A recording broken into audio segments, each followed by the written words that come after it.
This is a CBC News special presentation. Words are not enough.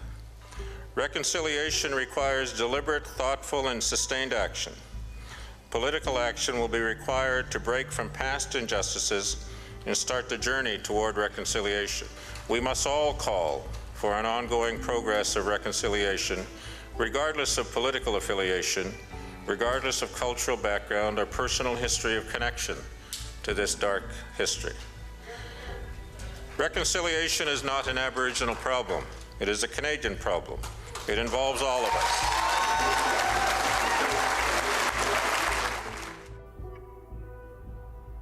Hello, I'm Deanna Sumanak-Johnson. We are looking at Winnipeg's Canada Life Centre, where in just 30 minutes, a national commemorative ceremony to honour Manitoba's first Indigenous judge, Murray Sinclair, will begin.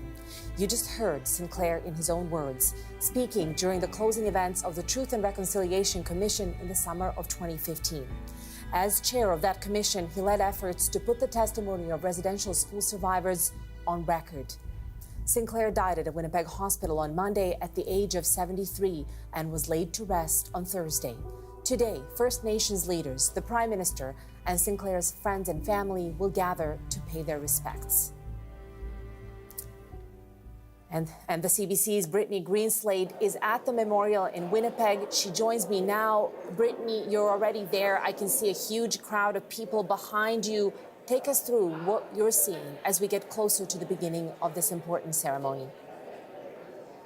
Yeah, Deanna, people have been filing in here since before 1 o'clock when the doors opened. We've seen not only dignitaries and Indigenous leaders, but people from every walks of life that wanted to be here to pay their respect. Now, this is a national commemorative ceremony. This is a special honor. It's really for eminent Canadians, royalty, foreign citizens who've made a significant contribution, and Murray Sinclair is the very first Indigenous leader to be honored with one of these. The last time we saw one was in 2022 in Ottawa when the Queen passed away.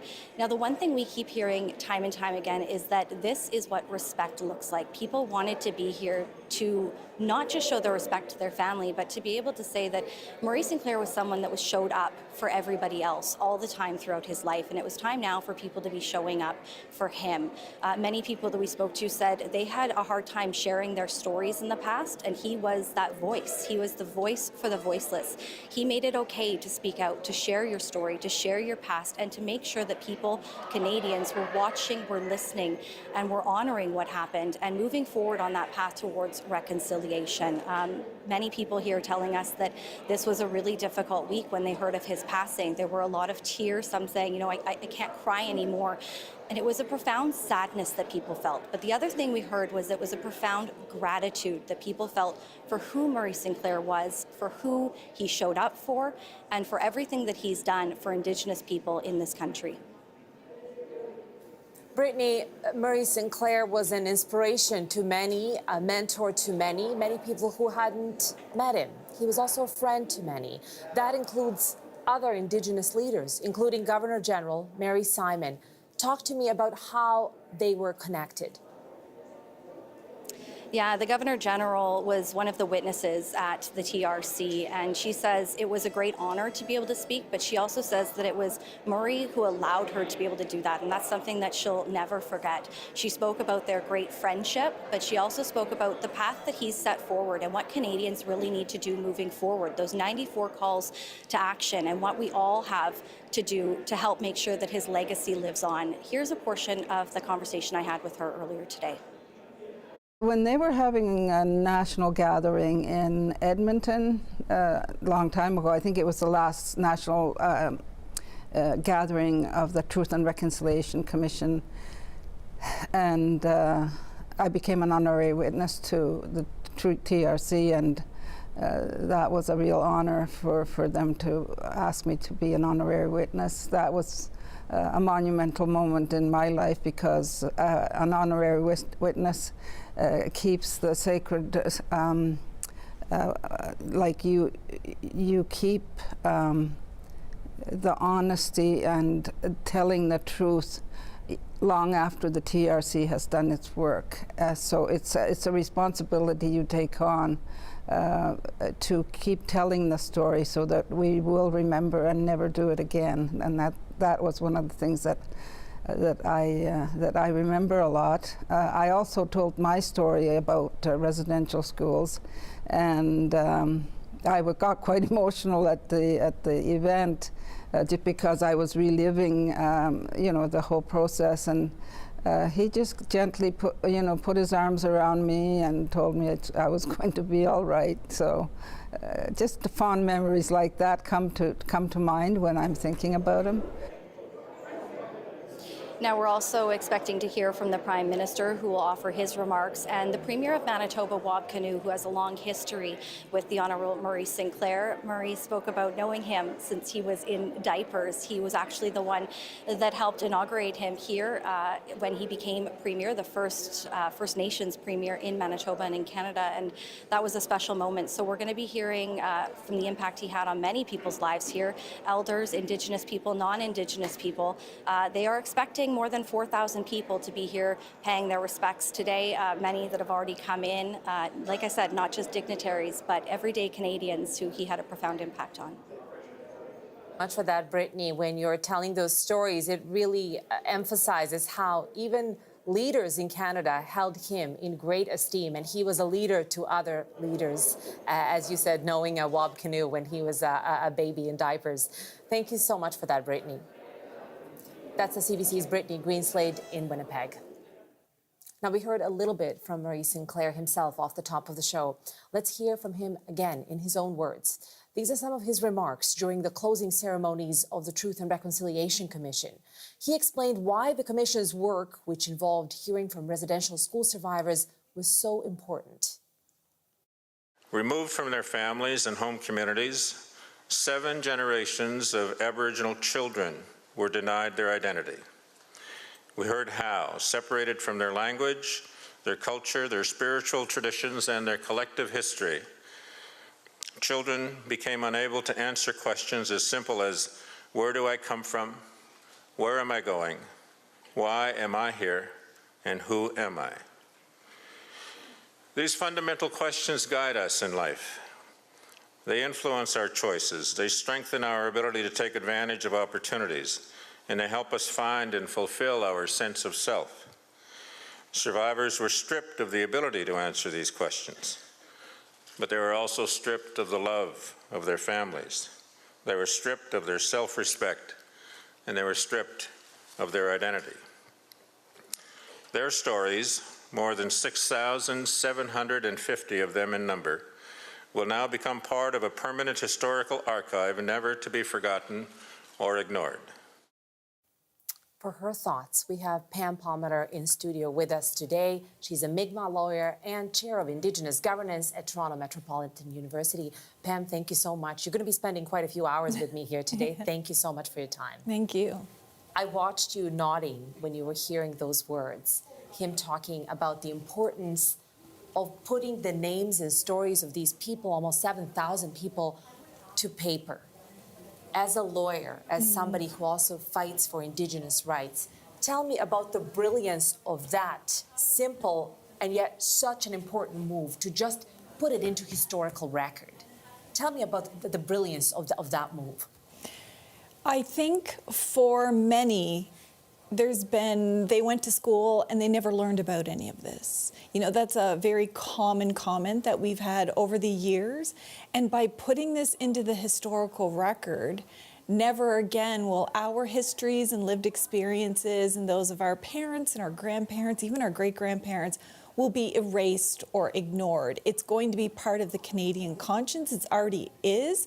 And in large part because of his leadership, he didn't just conduct the TRC and then it was done. I feel like he has never stopped educating Canadians on this and making sure we never forget.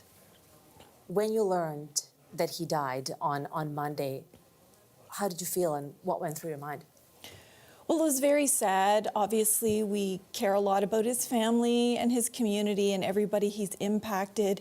And then at the same time, I thought, he's never going to be forgotten. He's one of those people where his legacy lives on. Everything he did, and well beyond the TRC, and that's probably one of his most significant contributions.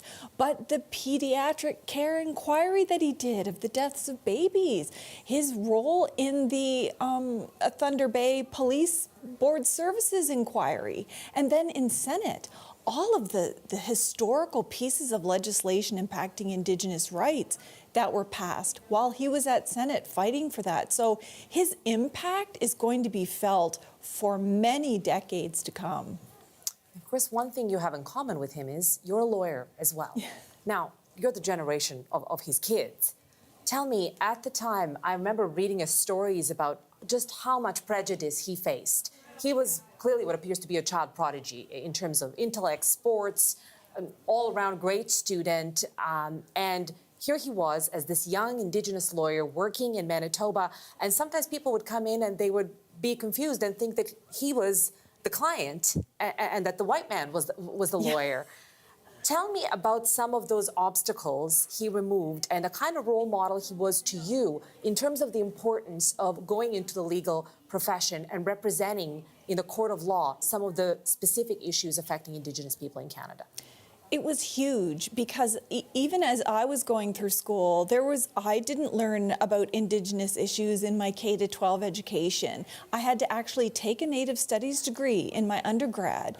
And it was because of several people, Graydon Nicholas being the first Indigenous judge in New Brunswick, who went on to become New Brunswick's Governor General, saying, you know what, you really should go to law school. Not enough of our people in law school. You're from New Brunswick. Yes, New Brunswick. And then also he was showing me this example of Murray Sinclair and the work that he was doing. So, you know, they were very honest about, you're going to face difficulties. It's still very racist.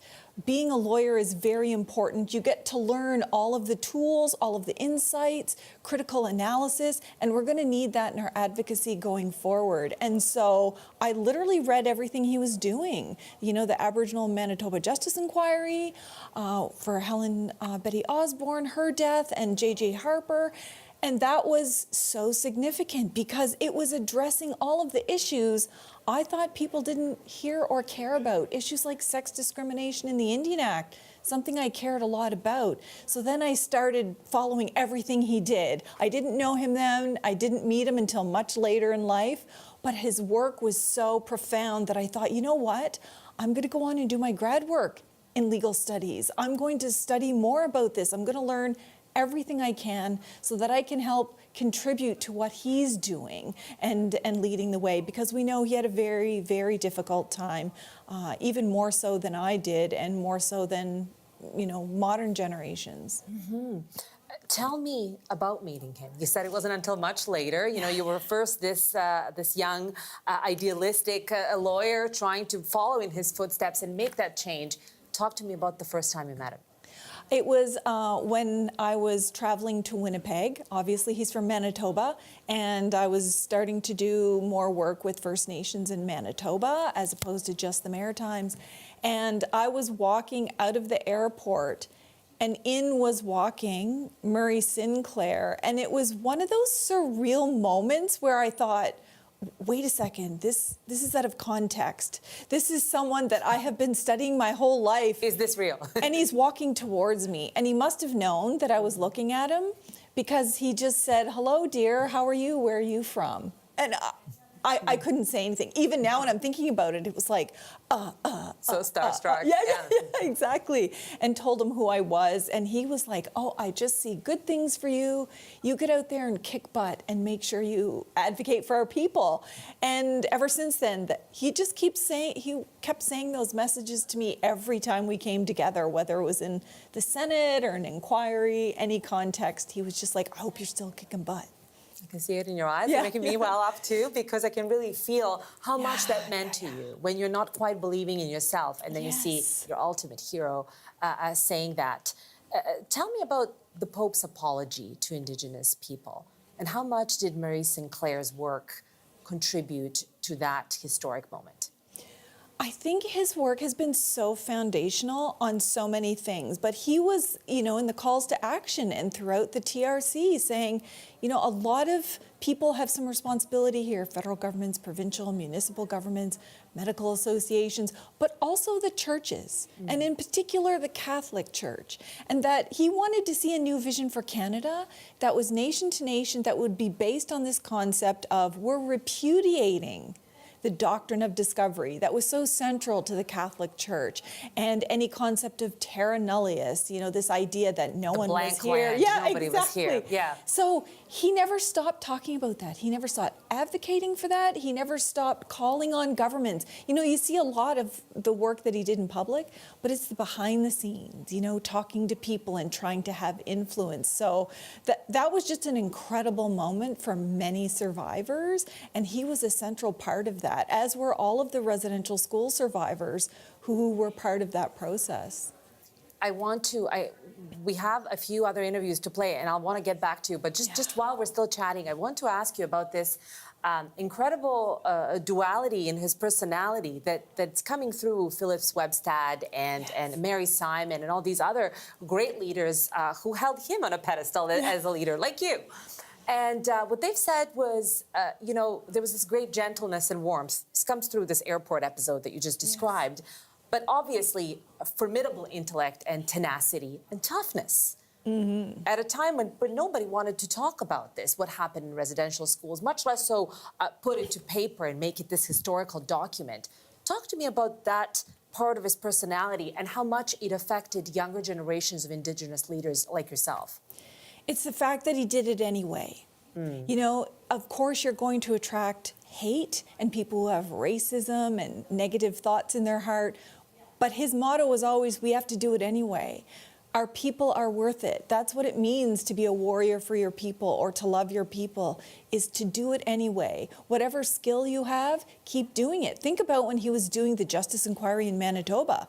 That was about racism and policing and the shooting death of one of our own, and the threats that he got from society. So the Truth and Reconciliation Commission, you're talking about abuses committed by churches, and think about how connected people are to their religions and churches. Right. That's a truth that people didn't want to hear. They certainly didn't learn it. So it had the potential to really make someone like him have a second thought and say, well, you know what, maybe I don't want what's going to happen. Yeah. But he did it anyway. And that's really inspiring. And he's the one who has inspired me. Well, you know what? Of course, you get a lot of online hate and everything else, but it's the doing it anyway. To me, I will take that as that's what it means to be a warrior for your people. Do it anyway. What a wonderful message for anybody really fighting for truth or justice. An incredible message to hold. Thank you so much, Pam. We will absolutely get back to you in just a few minutes, but we want to hear about Murray Sinclair more in his own words, an incredibly eloquent man. So we have no shortage of material to show you just that way he had of summing up very complex concepts.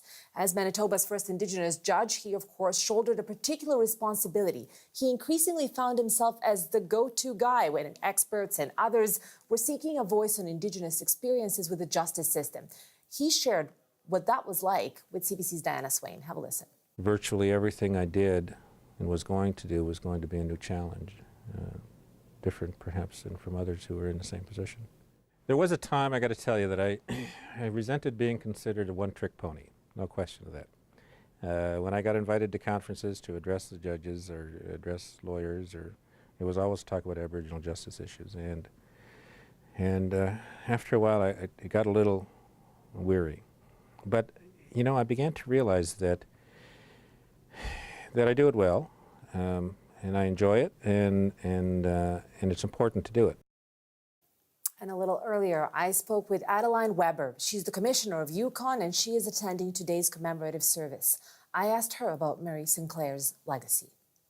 When I heard that he had passed, I felt very sorry that we were losing such an incredible person who had done so much to make the path towards reconciliation a little easier with all of the work he has done over the years, and through the work with the Truth and Reconciliation Commission.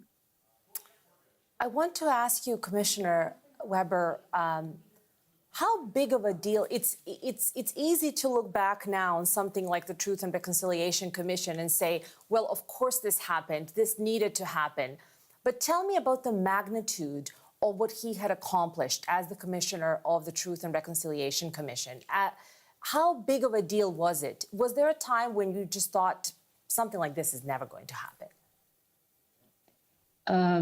Well, to me, it was a big deal, definitely, because my family was certainly affected by residential school. In fact, all of my siblings attended residential school. So when I heard that the work was going to be going on and that there would be hearings, then I, attended the hearing in the Yukon and hadn't planned to speak. However, after realizing that the commissioners were very attentive, I decided to speak on behalf of my siblings. So to me, it was a big deal. How did he make you feel when you were making that testimony on behalf of your siblings? Well, just he was very attentive, paying very close attention to what we were saying, and it just gave you that confidence that something was going to come of all of our witnessing, that we weren't going to be just witnessing and then, a report would go on a shelf and that would be the end of it. I was very confident that there was going to be a good result coming out of this. There have been more than 7,000 people, yourself included, 7,000 Indigenous people spoke to the Commission. 300 communities were visited. How do you think that those Murray Sinclair's abilities as a listener that you just talked about impacted the findings of the report, which were shared with all of Canada? I think, when somebody really is paying attention, it gives you the confidence that something is going to be done very seriously about this. And, I'm sure with each and every person that witnessed, painful as it might have been, that they knew, and then the truth came out when the 94 recommendations came out, that you could definitely see that, things were listened to, the issues were listened to, and the recommendations are simply put that anybody could access and do something to address the issues that were brought forward. I wanted to ask you, you have also dedicated your life to fighting for reconciliation. How has meeting Murray Sinclair, studying his approach, changed the way that you approach your work? I think that, there are some people who make an impact in your life, and he was definitely one of them. Although I only met him at the hearing, I watched him, I've listened to his history, and it made a difference to me. While we still have you, Adeline, in the years to come, how do you think future generations will remember Murray Sinclair, and how will you remember him? I think that he will be remembered as a person who was very brave and a trailblazer, a person who dealt with issues head on and in his kind and gentle way. I think he'll be remembered as in history as an incredible leader, a person who was well respected, and for me, for sure, that's the way I will remember him. And he's made his mark in history, and he will definitely be remembered. Thank you so much, Commissioner Weber. Really appreciate your time and your thoughts on this special day. Thank you very much. That was Yukon Commissioner Adeline Weber in Winnipeg. Now let's check in again with the CBC's Brittany Greenslade. Brittany, you're at the memorial in Winnipeg, and if everything goes to time, we're really just minutes away from the beginning of the ceremony. Take us through what you're seeing as we get closer. Yeah, that's right. We've actually moved inside Canada Life Centre where the commemoration is going to be taking place. And I just want to move aside to really give you guys a sense of what's happening in here. We have dignitaries, Indigenous leaders. We have everyday people who Murray Sinclair had a profound impact on. There are expecting 4,000 people in here. There is room for that. We know that the doors opened just before 1 o'clock and people were filing in here. There's already been a lot of tears, a lot of sharing by people to us of what Murray Sinclair meant to them. The one thing we keep hearing is about the responsibility that we as Canadians now have to continue his path forward and continue forward the work that he did, the difficult work that he did in that Truth and Reconciliation Commission, those 94 calls to action, many that are still outstanding, people saying it's time that happens, that we make movement on many of those. But it's the responsibility that we have to keep telling stories, keep sharing, and keep honoring people's truth. I spoke to the Governor General earlier today, and she spoke about, the quiet strength that he had, that he would put his arm around her, and the moments that they would share. Those are some of the moments that she says she'll remember fondly. Now, we also have previously heard from Manitoba Premier Wab Kinew. Murray Sinclair was the one that helped swear him in as the first First Nations Premier in Manitoba and in Canada. He's known Sinclair since he was in diapers, since Wab Kinew was in diapers, so they have a close personal connection there. He had that close connection with so many people. That was one of his specialties, that he was able to make you feel like you were so important. We spoke with people here today who said it's been a really difficult week. It's been one filled with tears, but one filled with so much gratitude for everything that he was able to bring to Canadians and to Indigenous people. It's just incredible, Brittany, the continuity of that sense that people got from him, that if you were talking to him, you felt like you were the only person in the room. And I'm looking at Pam Palmer here as well, who's met him many times. Brittany, among the many roles that Murray Sinclair held, from a lawyer to a judge, chair of the Truth and Reconciliation Commission, he was also a senator. And some of his efforts there are also being remembered. What stories have you heard from his time in the Upper House?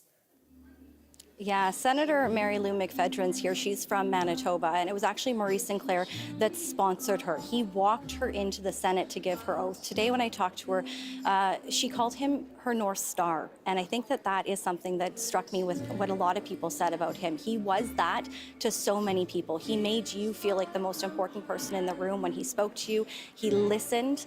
He had time for everybody, and that's stories that we heard. When I spoke with Mary Lou McPhedran, Senator McPhedran, earlier today, here's a little bit about what she had to say about the strength that he had. There were a number of times when his kindness and his courage to speak out in that bubble in Ottawa where we work was so outstanding, and I will be forever grateful for the kind of leadership that he demonstrated as a senator in the Senate, really showing many of us that there was no need to stoop to nasty words and nasty behavior. And on more than one occasion, he reminded us that it was the people of Canada that were paying for us to be of service to the country. And that's the kind of higher calling that we all need to have in our presence to bring out the best in us, and that's what he did. He brought the best out in so many people. That's what we've heard time and time again from everybody we've spoken with. And the one thing that people wanted to share here was now's the time to continue to honor that strength, honor that legacy of the Honourable Murray Sinclair as we move forward with the hard work that he's already done and that path that he paved forward for so many Canadians. They say it's time for everybody else now to pick up that slack and continue to move forward with that work. Brittany, thank you so much for your excellent work tonight, really bringing us there and talking to so many people whose lives were touched by Murray Sinclair. Thank you, Brittany. That's the CBC's Brittany Greenslade in Winnipeg. And let's turn once again to Pam Palmater. She's a Mi'kmaq lawyer and chair of Indigenous governance at Toronto Metropolitan University. Pam, thank you so much for being our buddy tonight as we watch this important historical moment. You know, one thing that I kept on thinking of talking to you and those clips we saw from Mary Simon, from Phyllis Webstad, from Adeline Weber, he seemed to have had a special connection with Indigenous women, was a real champion for peculiar problems and societal problems that were faced and shouldered by Indigenous women. Tell me about that aspect of his work. It's one of the things I appreciated most about him, because in any political arena or legal arena, people often concentrate on, what they consider to be big ticket items, economic things and rights and things like that. But he always made sure to speak about the issues that our children were facing and women were facing at a time when people weren't doing that. So the Manitoba Justice Inquiry on Aboriginal issues, there was lots of big issues there, racism and policing in the justice system. But if you read the report over and over and over again, he says it's Indigenous women that suffer the most. Not only are they getting the racism, they're also getting the misogyny and the violence, and we need to correct it. He was one of the first people, first men who were saying we need to end this sex discrimination in the Indian Act because it impacts our kids. And then he goes on to say the same things in the TRC report, and he says the same things in the Senate, and he's there when critical amendments are made to the Indian Act to end sex discrimination against First Nation women and our descendants. So you see this theme over and over and over again where he's like, we've got to deal with these issues. And in the TRC called for the national inquiry into murdered and missing Indigenous women and girls, which was ultimately held. And the fact that he kept coming back to that, but never presumed to speak on our behalf, always lifting the voices of Indigenous women to say, oh no, these are powerhouse warriors themselves. They can speak for themselves. But he was going to be someone who lifted those voices and supported and pushed for these causes. And I was there many times in Senate when he was arguing strenuously that this is it, Canada. You have got to stop discriminating against First Nations women and all of our kids. Such an incredible story. As we're just waiting for the ceremony to start, I keep on thinking back to what he said, that education got us into this mess, and I believe education will get us out of it. I'm a mom of an elementary school student, and for him and his friends, they cannot remember a time when they did not have a day for national truth and reconciliation. And those stories, when I cover them as an education reporter, I'm always so touched that the kids really connect to this, that this happened to kids just like them on this land, that they were taken away from their moms and dads, something that's such a primal horror for any child. Do you believe, you also teach young people at a university. Do you believe that we're on our way to untangling this mess that Sinclair spoke of? Most definitely. When I did my education, my K-12 education, there was no mention of Indigenous peoples. And the few times that there were a mention, it was like, these are the Indians that used to exist a long time ago, as if we no longer exist.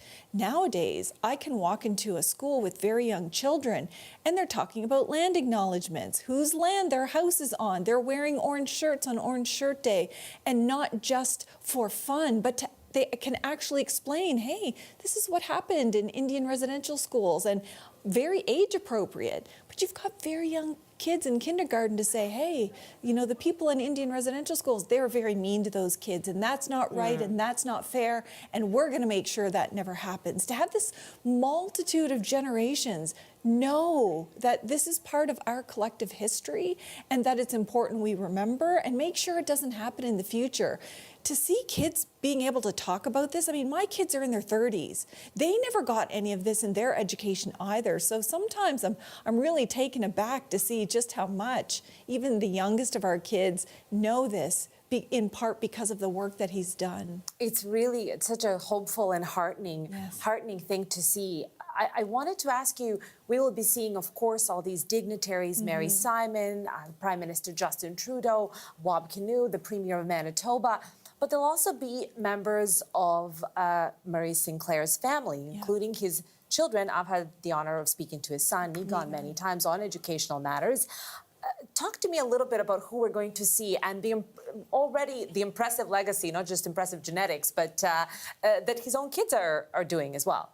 Yeah, I mean, Nigan, I work very closely with Nigan, and you can tell he has passed on many of these amazing traits. Nigan is another person who is kind, he's gentle, he's fair, but he's assertive on Indigenous issues.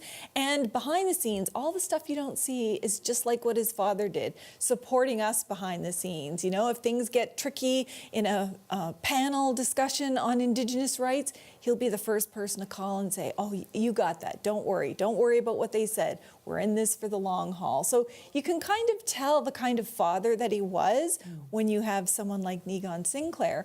But I'm glad you asked about all of the dignitaries that'll be there. Of course they will. He's impacted so many people. But I think he would have been upset if there wasn't also everyday people there, because those are the people that he cared most about, grassroots people, people on the street. He would literally go and talk to all of the people on the street, help them as much as he could. So the fact that there is room made for all of the people that he touched on the ground, I think is as significant as any dignitary who's showing up. When we saw that crowd behind Brittany Greenslade, our reporter in Winnipeg, it definitely looked like that was not just dignitaries and the VIP invite list, but many, many regular people whose lives were really touched by his work. We're just keeping an eye on the stage there, waiting for people to come up.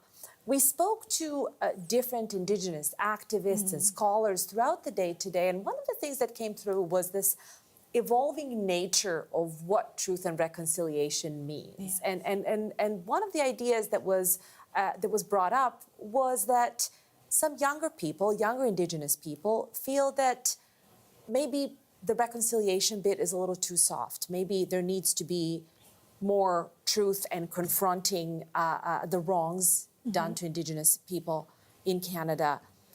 Tell me, how does this part fit into Murray Sinclair's vision for the Truth and Reconciliation Commission as a kind of a living document?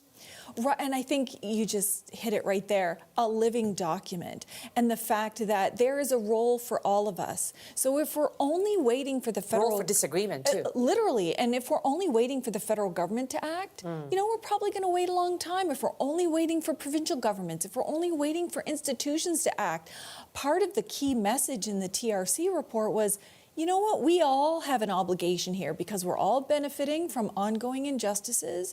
We need to contradict and challenge any of those issues ourselves. I hate cutting you off, but I do believe that the national commemorative ceremony for the Honourable Murray Sinclair is about to start. We will take our viewers live to Winnipeg right now, and we will be back with Pam afterwards to talk about what we just saw. Let's have a listen.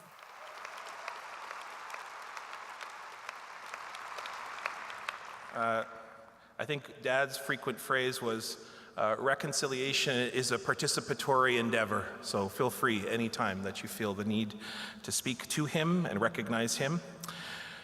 Few people have shaped this country in the way that my father has, and few people can say they changed the course of this country the way that my father had to put us on a better path, all of us, Indigenous, Canadians, newcomers, every person, whether you are new to this place or whether you have been here since time immemorial from the beginning, all of us have been touched by him in some way. He is in many ways the epitome of all of us, the good, the bad, the great, all of that parts that comes together to this place.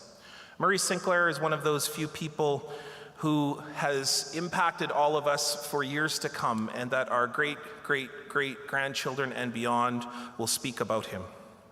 Today we're going to come together to remember and pay tribute to the incredible life that he lived and the great gift that he has given to all of us, to this country, to this place, to his family, who are all here today, looking down upon me, making sure that I say the right things.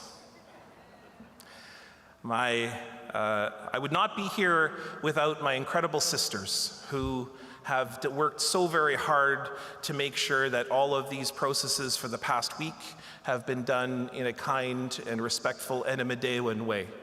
And there have been many questions, and so before we begin today, I want to acknowledge two really important things about today's ceremony. And the first is that you will notice that my father's life vessel is not here, and that my father's life vessel has been in the earth now for a few days. And you may be wondering why it is that we perhaps did not do this earlier, or that perhaps there's been many questions of why there was not, for instance, a Canadian state funeral for my father. And perhaps there was some misunderstanding that it was the government's decision or it was whomever's decision in order to do that. But it was a family decision to make sure that he has done his final steps in this life, on this side, in this reality, would be taken as a Medewan, as a person, a part of our lodge, as a fourth degree Medewan leader within our community, as the Western Doorway Chief of the Three Fires Medewan Lodge, that he would be for 4 days with us, the family, with our community, and be taken through that journey with his spirit in order for him to enter into the earth. And that begin that journey, which has now been taking place for a while now, going to visit his brothers, his aunties and uncles, his grandparents, his father, and of course, his most beloved person in the world, my mother. And that ceremonial purpose, that ceremonial journey was of essential importance, not just to him, but also to all of us as Medewan people. And so we've been doing that. And I want to say a big miigwech to everyone at the Kaboto Center for giving us that honor and recognition and giving us literally a 24-hour run of the place. So if we could just give a little round of applause to the Kaboto Center.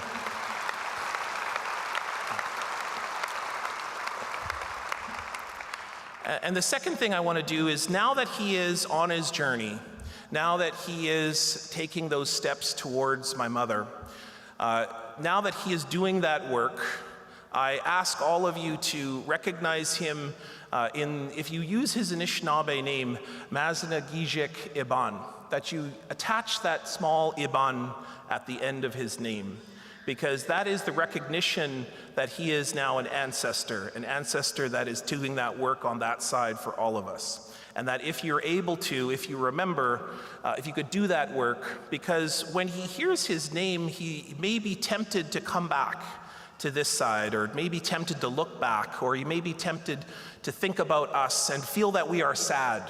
But in our ceremonies, it is the most joyous time because he is going to his relatives. So if you could do that on behalf of all of us, Mazinagijik Iban, that you recognize him as so. I can think of nobody that's perhaps more remarkable and useful and helpful and really supportive of our family than Broken Head Ojibwe Nation Chief Gordon Bluesky, who's going to be invited to give our land acknowledgement. I want to say two things about Gordon. Gordon phoned me on the morning that Dad passed, and he spent time on the phone with me praying, and he also offered a prayer of acknowledgement for his spirit on the first morning that he attended an event. And so we're going to ask Gordon Bluesky to come up and give a territorial acknowledgement. But this individual I've known from the very dark days of high school but I've also known him as now a leader in our community. So please welcome to do a territorial acknowledgement, Broken Head Ojibwe Nation Chief Gordon Blue Sky.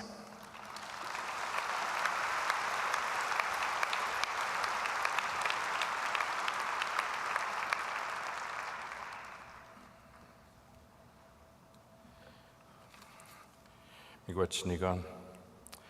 Bushu and Denewi Magraduk, Wasik Dijnakas Mikanakto Dam, Anishinaabe Wisabing Unji. Thank you everyone for being here today.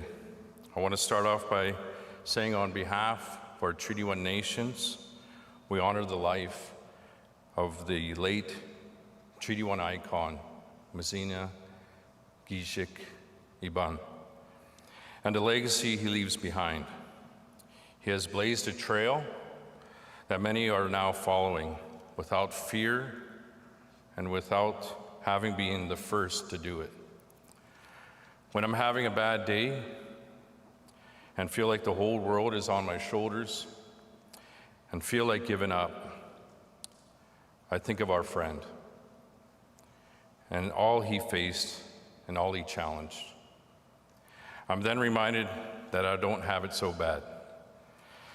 When I'm having and for me, when I was thinking about before I was coming here, and I was talking to my wife, and I was talking about the veterans, the Indigenous Veterans Day that we just celebrated, and I think about the warriors out there that have dedicated their whole life for fighting for our people. And he is someone that I will now recognize as being one of those ones who have never stepped foot on a battlefield, but spent his whole life honoring and fighting for our people. We are fortunate enough to celebrate and honor his life earlier this year at the Treaty 1's Awards Gala, where he received our first Lifetime Achievement Award for his work and advocacy on behalf of our people. This award will now forever be known as the Murray Sinclair Lifetime Achievement Award, and you will have to have lived one heck of a life to receive it.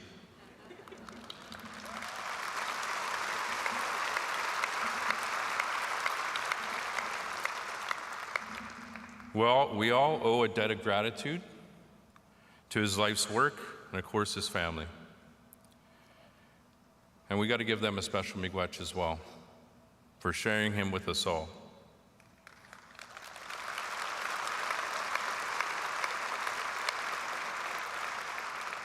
Because I know firsthand that it's the love, guidance, and support of family that makes up the key ingredients to success.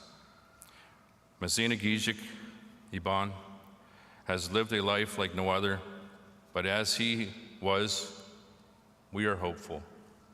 We are hopeful for a brighter future for our children, one where they are supported and loved, and free of the fear and trauma that many of our grandparents and parents had to endure. The late Honorable Murray Sinclair committed his life to making ours better. With this in mind, we honor the sacredness and the importance of our land and the ancestors that walked where we are standing today. The Oji Cree, the Cree, the Dene, the Dakota, the Inuit, and our Anishinaabe nations, and of course, our Métis relatives, who paved the way to what we now know as Manitoba, and will forever be home to all treaty people. Chi miigwech, rest in honor, my friend. Giga wabamin minoa. Thank you.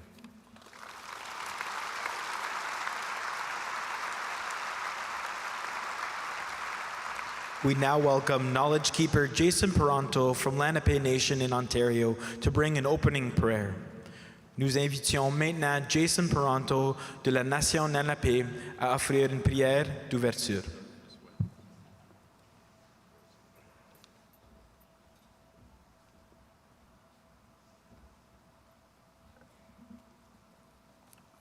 Abojusa, Handoe Morganadok, Ginimbi Kins, Dijnaka, Samakins de Dem, Nissing I got Dishamate, our Nongo and Animo Sema, a quaid Ashiba, the Gwecham Oege, Halmanado, and we Shaganashi, Machinego, So just in this way, I want to say thank you to the family for the invitation. We think about you a lot, as today we're all gathered to remember we know him as our uncle. And we're only going to say his name once, but we know him as Uncle Murray. And how we respect and honor how he lived in this way and his belief as a Métis chief, as you heard, and how he did so much work for us. And today we think about the family, but we want to say really a chimigwich to the children, the family, for allowing us to have time with him and his work and this community, his community, and especially all his kindness and generosity. We really appreciate that here today. And so for our relatives here gathered, we're going to share some words in Anishinaabe Moan, which is language as he heard and pursued and shared in the Métis Lodge, the Three Fires Métis Lodge, where he was a road chief and a Western Doorway chief, and his determination, his kindness is something we want to remember. And some of the things that we think about is the fire that was lit here in 2010 and the work that's continued since then. And we hear uncles and we say, Gina went to go, no Kiman. It's up to all of us to keep up the good work in this way. So, Ajina go genin, ha dwema gonna dog, Jenani mo sema, Kinin wene gwechama gimishomas nana gishemeldo. Me to go basic all man a dog kinnego gendan kinnego gitude. Oh, when is Nalimo sema, when Emino Shnang, then the Shange Nalio sema. Get not get what they are, Walben, Halma, Shomas, all Nokomis, how big a Shania Markel Binabian. Oh, when they join a Mishnami no Nogum. Now get what they are, Jawan, Halma, Shomas, Nokomis, how big a Shania Markel Binabian. Ejinayo sema, when they give Minosh Nage, Ejinayo sema.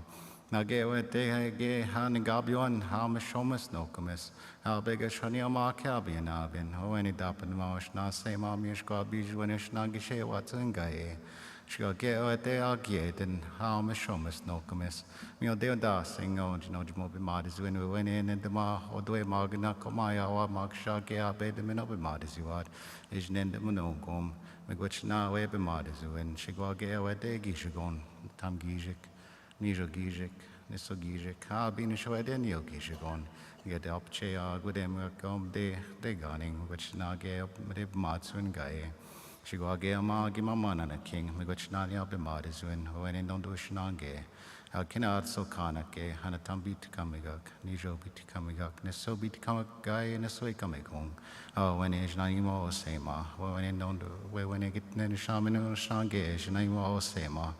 Meaning all gay, I miss a wiggish gone. Oh, when a mojage, but where we are now, they watch 1 8 ago. Get mojage on dog, can't see about me on pier.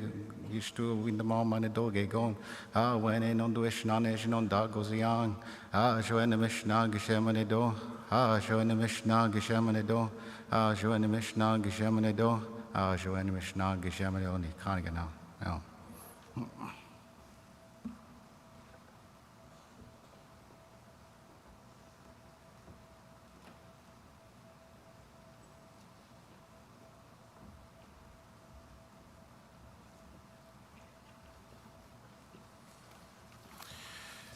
Miigwech to Jason for supporting not just today's event, but also Jason and all of the amazing members out in the Rosso Lodge, the Métis Lodge in Rosso, were there the night that Dad entered palliative care and sang him into that other side, sang his spirit. And so we want to recognize them and Kirby Nelson in particular. So if you could just please give us a big round of applause for Kirby Nelson and all the amazing Jason and everybody.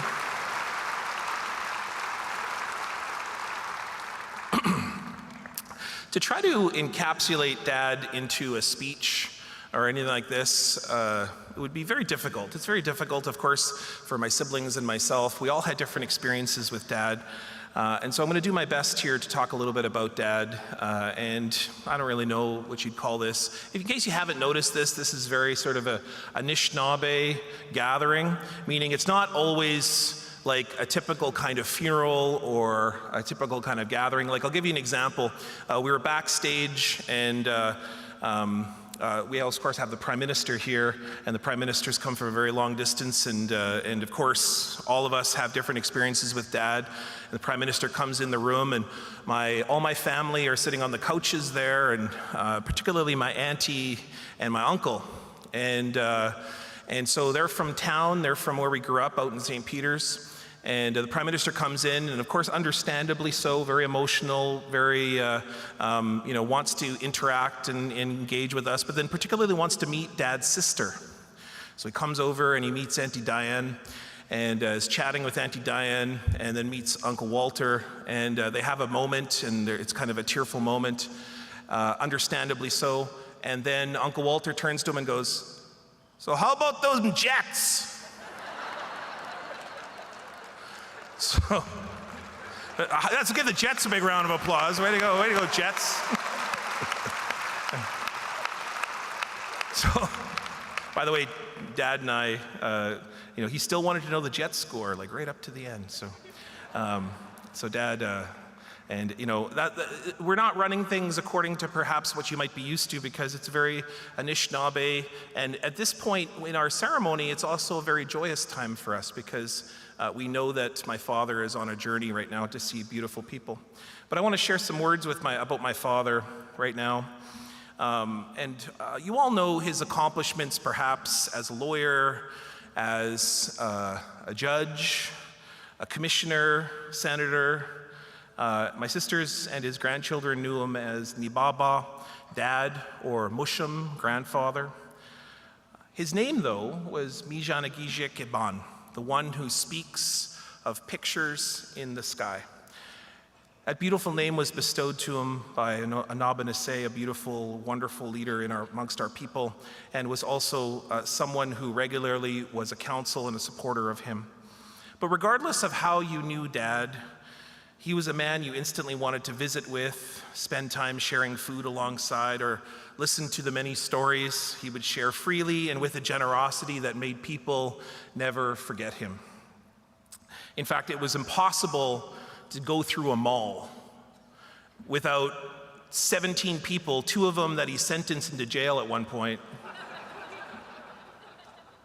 coming up to him and saying how much they appreciated and loved, even those he sent to jail.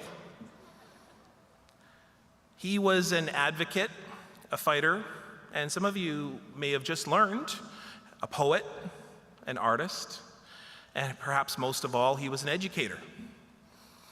He was a first of almost every single room he walked into. I just want you to think about that for a minute. He was a first. He was the first Indigenous person of almost every single room, in a time in which Indigenous peoples were not welcome in courtrooms, in boardrooms, classrooms. That meant he spent a lot of time explaining, teaching, listening, and walking alongside a country that didn't always want to hear what he had to say. But eventually, much of that country came to listen, to learn, and to take action with him.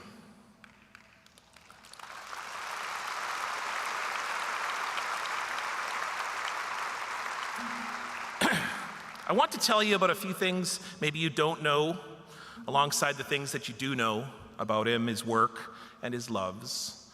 I want to tell you about what he gave us, truly, the family, but then also to each one of you, what he gifted to all of us, and what he left for us to do. I know that many of us on stage will come up and share many of these stories and ideas, and what I hope is that you hear about his incredible accomplishments, which are pages and pages and pages long, about the fact that he at one time was so proud to be the vice president of the Interlake region of the Manitoba Métis Federation. That's right. Is that David clapping? Or that he was a person who started working in his law practice in Selkirk, and he was Elijah Harper's campaign manager. Did you know that? He was the reason Elijah Harper got elected. He represented Indigenous communities in land claims and criminal defenses, and We can just keep going. He's proudest, really. A lot of people might not know this, working for the Four Nations Confederacy, the Manitoba Human Rights Commission, the Assembly of Manitoba Chiefs, and all the different ways that he represented them. And of course, he is Manitoba's first Indigenous judge.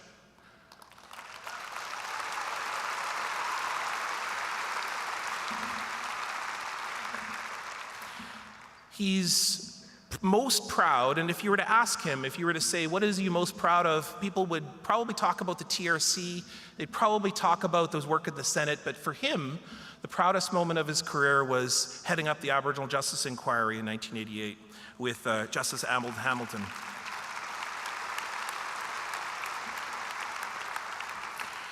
It's no coincidence that the same week that my dad was appointed to the bench was the shooting of J.J. Harper.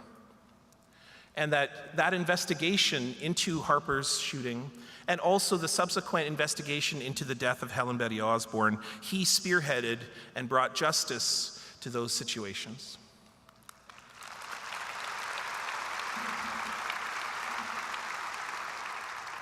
In 1991, he released, the AJI released their final report, making 296 recommendations for changes within the justice system. And it still stands today as the most innovative, the most overhauling, and the most creative offers of change for any institution in Canadian history, and was in many ways the forerunner for many things we now know as the Royal Commission on Aboriginal Peoples, of course the Truth and Reconciliation Commission, and the Murdered Missing Indigenous Women and Girls Inquiry.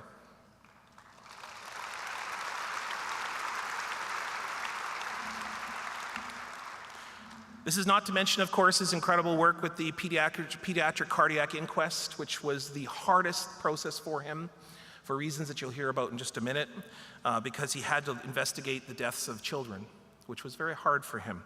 And finally, when he ended up his time here in Manitoba, he ended it as a Court of King's Bench judge, for, again, the first Indigenous judge to ever be given this honor.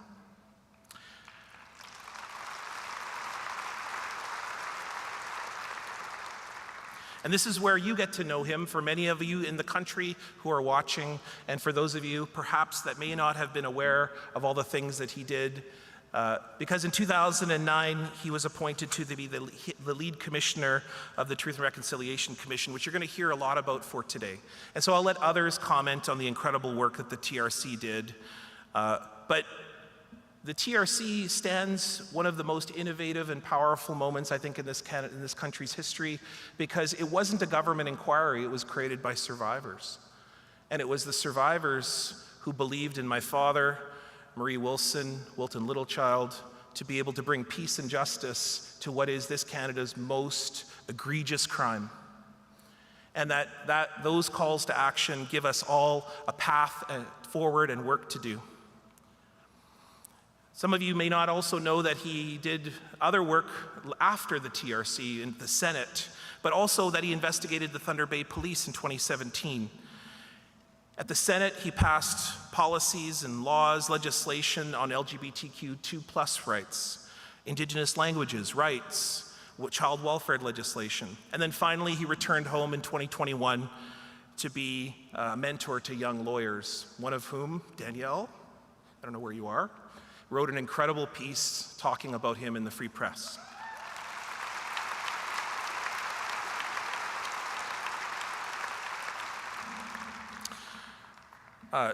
Finally, he was like, I'm just going to keep working, because apparently mom didn't like him at home too much. She drove him crazy, or he drove her crazy, sorry.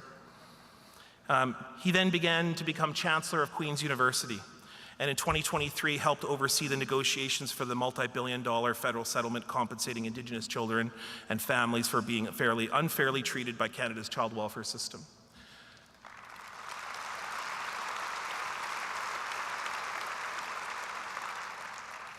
And so I have a confession to make, and it's hard to make this and stay it here, especially in such a beautiful, solemn moment. It's a hard one that's taken me a long time to learn. But it really came from the teaching of watching my dad, having a front row to my dad, being with my sisters, who are the most insightful, brilliant, sharp people in my family, to remind me, to help me learn. because for a long time I've been very angry at you, Canada. I'm angry at the way that you took Dad from us. I'm angry at the way that you involved him spending a lifetime dealing with this country's racism, division, violence, and genocidal actions. I'm angry that he was often the lone voice of dignity against a wall of callousness, and that he would work often with leaders who would treat human beings so poorly. I'm angry that he didn't spend time doing what he loved to do. Carpentry, by the way. He was a carpenter. And that he missed most of our lives as we gifted him to a country who didn't always treat him as a gift. I confess, it's not now because I'm over it, but it's really a recognition that all of us who are my age and below have watched our parents who have fought for the same things my father fought. And we have watched our parents spend their lifetimes fighting racism and violence and genocide.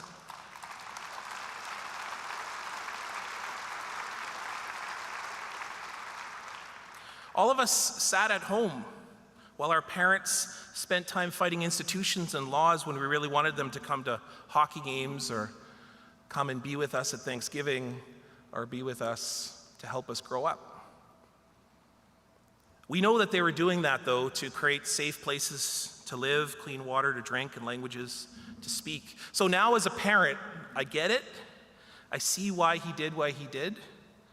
It's also now that I realize that I, too, am doing a little bit of that work.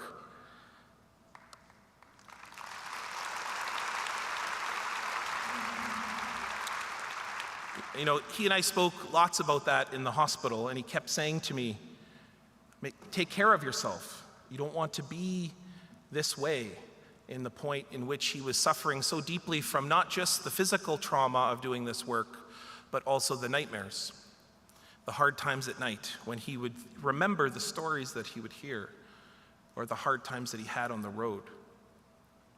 I asked him one afternoon, we were in St. Boniface Hospital, and I said, hey Dad, why did you do what you did?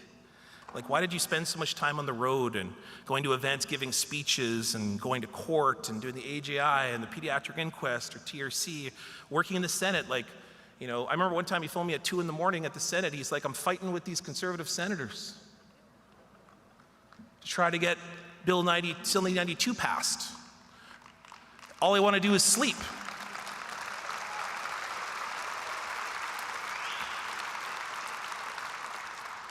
I just want to say one thing. Some of those conservative senators are here today, which tells you about how incredible my father was.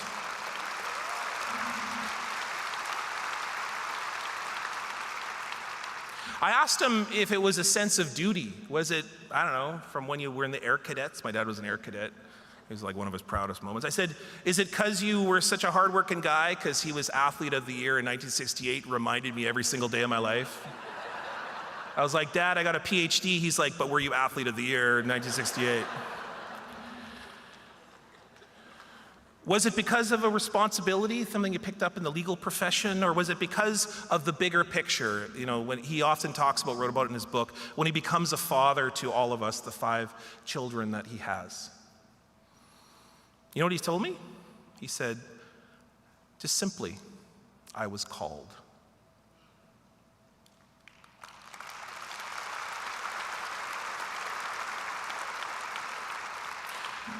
He told me the story of when his grandmother, Granny Kate, sat him down the day he told her he wasn't going into the priesthood. She refused to sign the form for 3 days and cried all day. After 3 days, he finally came to her again and said, I want to go to university. I don't want to go to the priesthood. Can you sign this form? Because he was young at the time and needed her permission.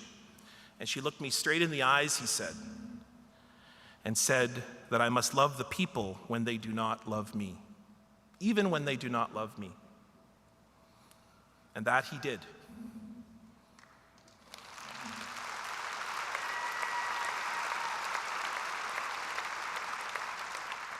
Because he spent a lifetime trying to explain to everybody he met, from us to you, how we should respect one another, how we can learn from one another, and most of all, how we can rebuild our relationships with one another through simple gifts of kindness, honor, and most of all, love.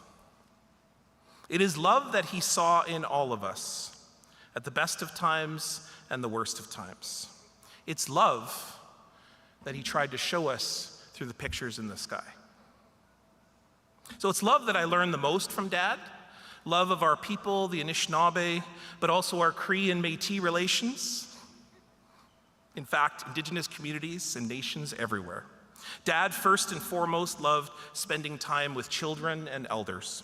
In fact, I remember many times he was invited to be like the keynote speaker at some big event, to be swanky or something or other, and they would be like phone calls trying to find him, and he'd be in the lobby or the parking lot playing with kids. Or he'd be having coffee at right beside somebody's car, sitting in the parking lot. This one story that's really legendary is he would carry a bubble machine in the back of his truck. And whenever he'd see kids, I don't care if he was like half an hour late for a keynote, he would just pull out the bubble machine and just fire it up. I don't know with Murray Sinclair and bubbles, but he loved spending time with people, especially elders and children. I can remember one time during the Aboriginal Justice Inquiry, Justice Hamilton, who wanted to start the inquiry always on time, they were up north in some First Nation somewhere, and I remember that Justice Hamilton was sitting at the front with his robes on, and they were ready to go to get the different witnesses that came from the community, and Justice Hamilton showed up at 9 a.m., and he waited till 9:30 and 9:45 and 10 a.m., and Justice Hamilton, if you know what he looked like, became redder and redder, just like this carpet right here. And he was getting angrier and angrier because he could hear Justice Sinclair's voice in the hallway in the school where they were at. And he was sitting in the front visiting with elders, joking. And he went up to Justice Sinclair and he said, "Justice Sinclair, we need to start the commission, we need to start the witnesses, we need to start the hearings." And Justice Sinclair said, "I've already started."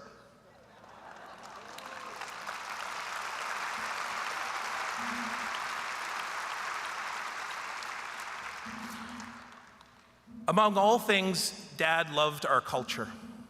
Of course, I'm speaking about our traditional culture as Midewiwin people and all the ceremonies that I attended and grew up with.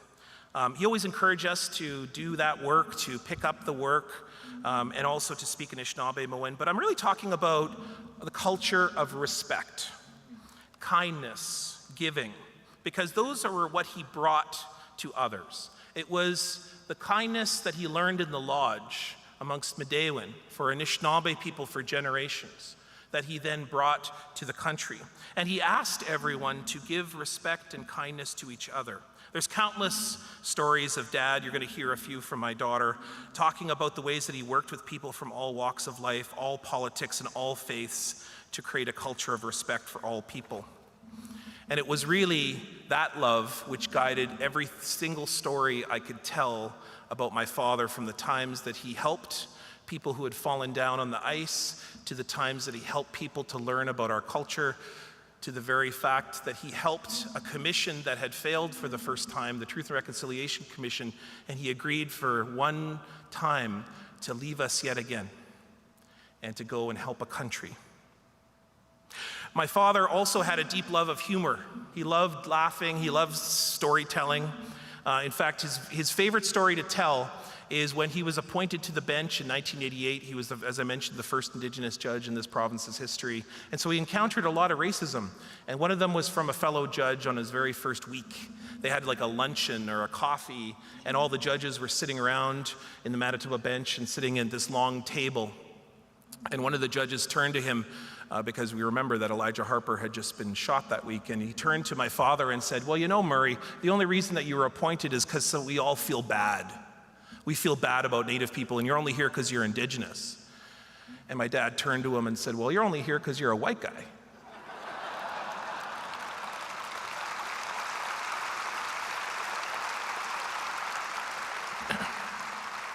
And my dad wasn't chanting prejudice or trying to shame. He was trying to make someone think with humor and with kindness. One of his very famous stories he told everybody was that he would frequently be mistaken for Elijah Harper. And one time in a mall, he was asked to take photographs with the family. And he would sit around and they all said, "Oh, geez." And they brought their families from their cars and they brought them all from the mall and they were circled around. And as they walked away, they said, "This is the greatest day of my life. I met Elijah Harper." And my dad would be mistaken for Elijah Harper so often that, in fact, during a roast, if you look at my social media page, I have a picture from that roast. Elijah Harper gave my dad a t-shirt that says, "I am not Elijah Harper."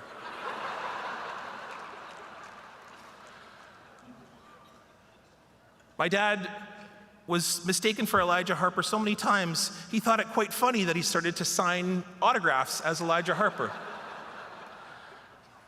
But that's the kind of position that my father was in. He had a love of the truth and to try to show you a different side, to challenge you. And on a personal note, one of the hardest things in my life has been to do is to reconcile my feelings with the church. As a young Anishinaabe person, I've experienced a great deal of violence from the church. And it's been hard for me to reconcile my family's deep relationship with the church, the fact that Granny Kate was a strong Catholic, the fact that Dad was expected at one time to become the priest, the fact that we have this deep, enduring relationship with the church. And so when my father was offered an honorary degree from St. John's College, a Catholic institution here in Manitoba, that he was invited to give a speech on that day. And I said to him, "Dad, I think it's best for you not to accept this honorary degree. I think it's best for you not to show that we are complicit." And at that time, back in 2001, that the church was not interested in talking about reconciliation. In fact, churches were in denial about residential schools. They were in denial of the obligations that we have to each other and the fact that the churches, all churches, Anglican, Catholic, United, have deep, enduring, big footprints in our communities. And my father decided to accept that honorary degree and asked me to come and watch. Thanks, Dad. But when he came off the stage after giving the most remarkable speech I've heard in my life about how important it is that we are together and that reconciliation doesn't have to involve forgiving, but reconciliation has to involve staying in the room together and looking at each other and saying, "What do we do now?" And when he came off the stage, he looked at me and said, "That's why I did that."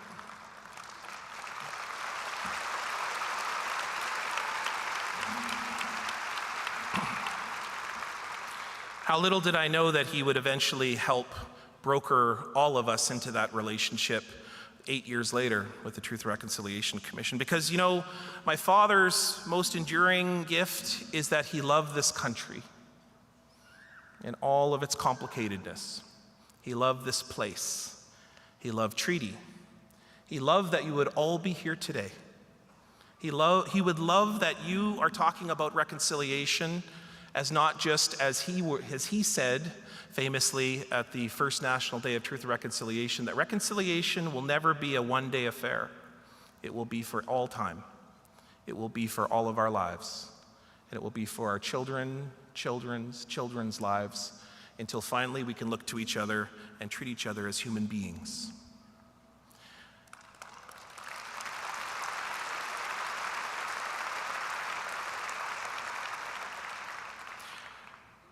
On this conclusion, I leave you with the words of my father, who had a fierce, loving, and demanding vision that we can be better. We can be better today, tomorrow, all days.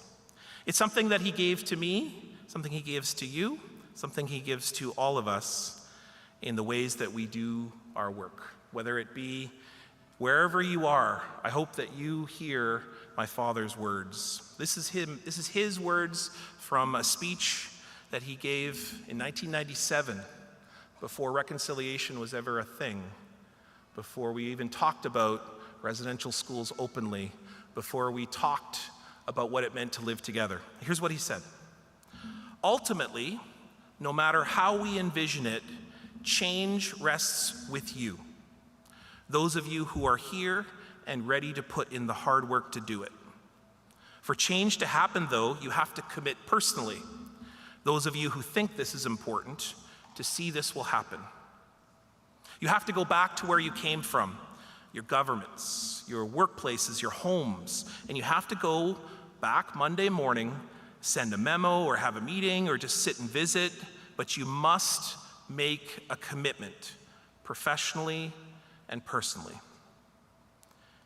Imagine what a world looks like where all of us have medicines, food, and a safe place to live. Not just a few of us, but all of us, truly. Sometimes you will have to speak about this many times to many people because there are many who may doubt this is possible. But keep trying. Dream. Dream always because you have been given the gift to do that. We have a lot of ground to cover, and we have a short time to do it. I want to be able to leave this life, this earth, thinking I have moved the conversation along a little bit, and I hope you will commit your life to the same thing. That when you are done, whatever it is that you do, you will feel that you have moved the conversation along a little bit too. I hope these words I have shared with you have given you a little appreciation for how I feel about these things. I do not pretend to have the answers. I sometimes feel I only have questions, but I do want you to know that I have strong feelings about this. A strong feeling about the importance of these issues in this day and age, and also a strong feeling about the important role each and every one of you is going to play. And the resolution of those matters change. Because all of you matter. All of this matters. Our elders matter. Our children matter. You matter. Making this world better will take all of us. Never forget that. Never forget that. I'm seeing my dad with his crooked finger. This would be a crooked finger moment right here. When he repeats anything, by the way, especially when he grounds you in grade 11.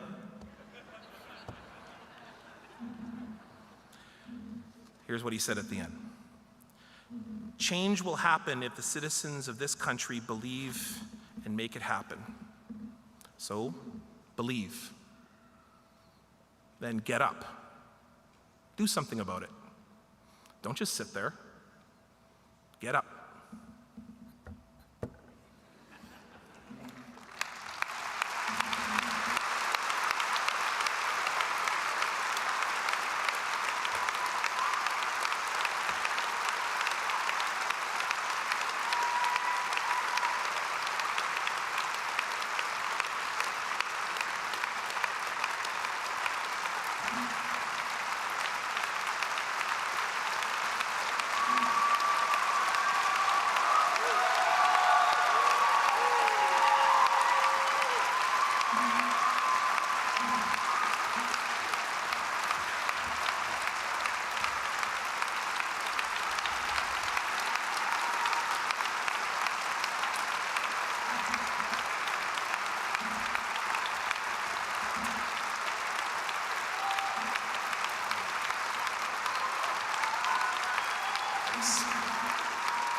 I had a little part at the end here, but I'm just going to let that be my end, because Dad would always say, "Get off the stage now, you're doing great."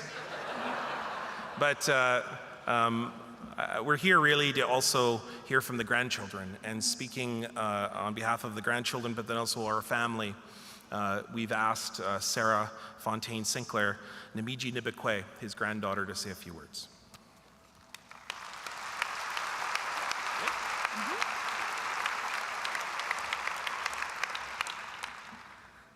Bonjour, Nimijian Nibekwe, Indigenous Namagoshan Dodem.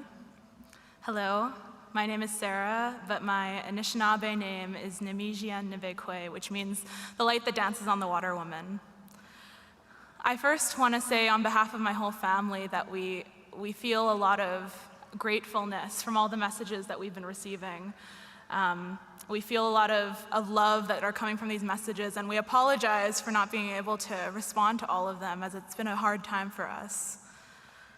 But I have a few stories that I want to share, and you might hear them be a little similar to my father's, as even though we wrote them together in the same coffee shop, they're very similar. We have some sort of connection in our minds. I'm sitting in the living room in the Garden City house on the brown leather couch, listening to another one of Musham's stories. I listen attentively, as I learned when I was very young that his stories are always filled with important teachings. He speaks to me about a huge sparkling body of water. He describes an elder watching it from a mountain, surrounded by many animals. He tells me it seems as if all of creation is looking at this sparkling water, until finally a little girl bursts out of the water and dances on top of it. Musham was telling me the story of my name.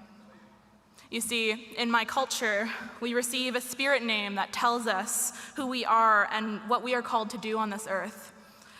Each name has a story revealed in dreams, and he told me this story until I knew it by heart. Musham made sure I knew where I came from. It was his mission throughout his entire life. He made sure I attended ceremonies where I learned the values I hold today. He shared stories about his childhood and our family. He made sure I saw all parts of Winnipeg, showing me both the beautiful and unjust parts of my hometown. There was one day I was driving with Musham to Giant Tiger, of course. Musham loved Giant Tiger. And he was telling me a Nanabush story, a trickster character meant to teach us lessons, usually children, when we saw a young man limping across the parking lot. I was in my car seat. Musham told me he was going to talk to this man, and before I knew it, he was helping the man into our car, putting the man's crutches in the back seat, and then we drove him to the bus stop. Musham was always teaching me about kindness and patience. He taught me that helping others is something we should strive for in life. It was something he practiced every single day. I will never forget how grateful that man was. Musham had a powerful gift to make everyone he met feel special and heard. Wherever we went, people would recognize him, and he would have these 10-minute conversations with strangers, making them laugh. In the apartment he lived in his later life, he knew everyone's name as we passed by. He always knew exactly what to talk about with each person, whether it was Star Trek, comedians, or politics. Musham always looked for the good in people, and in them, he saw what our country could grow to be. The moments I shared with my Musham were always cherished, as he wasn't always home. Though it was difficult, my family knew that he had a vision for our nation that he needed to help build. We missed him when he was away, and I wish I had had more time with him as a young girl. But I understand what he was called to do on this earth, and he deeply loved our people. Musham inspired me to be a courageous leader in any way I could. I grew up watching him lead the TRC, and I was inspired and empowered by his strength. He would help me with my speeches for French-speaking competitions over the phone, concours d'oratoire, training me to love public speaking. He taught me that words have power and to choose my words thoughtfully and carefully. Musham made sure my time with him was filled with laughter and joy. We all have a funny Musham story in our family, as you were hearing from my dad. He was always telling jokes to connect with people. I was scrolling through my text with him the other day, and almost all of them were him teasing me or telling me one of his infamous corny jokes. He always told me he came up with those jokes himself, but eventually I found the joke book he used. He never took himself too seriously around me. He'd always ask me every year what I wanted him to be for Halloween, and he'd show up in these fantastic costumes, as I requested, to take me trick-or-treating. Once, it was a bumblebee costume he borrowed from a local high school mascot. Another time, it was a clown. And then another time, he was Shrek. Later, I found out that he proudly shared these costume photos with other senators. We actually had to stop him from handing out copies of these photos. Musham taught us that laughter is medicine. every time I went over to Mushum and Cookum's house, Mushum would not only treat me with huge amounts of Dairy Queen and candy, but also so many stories. He'd tell me Nanabush stories during car rides and read picture books at home in these animated voices full of energy.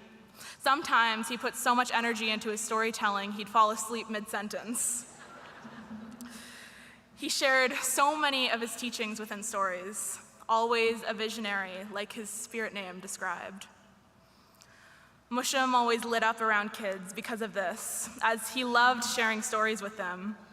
He saw the future within children and wanted to be a part of guiding them into a better world. He was dedicated to making this place that was once called Kanata a better place for my generation. He always emphasized the importance of education.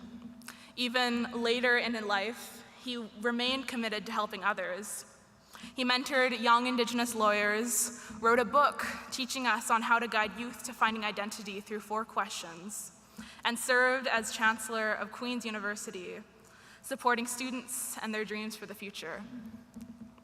Mushum called for change in Kanata, asking all of us to be a part of it. But he placed so much of his hope and joy in young people. My family is committed to sharing his stories and continuing his legacy. I'm dedicated to advocating for the vision of a better country that he saw. As young people, we tell the story of a better nation through our actions as we grow into adulthood. When we look to the future, leadership must come from us, and we already know what must be done. Mushum was more than just his work. He was a father, a deeply funny and caring friend, an uncle to many, an always pranking son, a nephew, and a fiercely loving grandfather. In the last few years of his life, I had the chance to spend with him.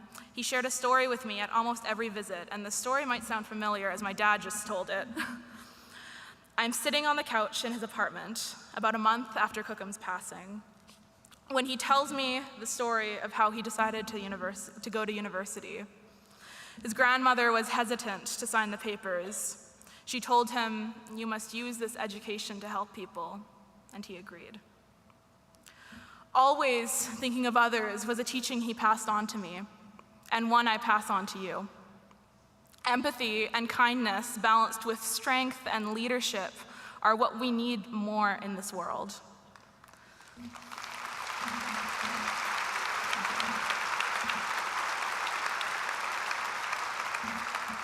We must think about our community, not just ourselves. Mushum was full of love and laughter, and I hope you carry that teaching with you too. Miigwech and Dinaway Maganaduk to all my relations.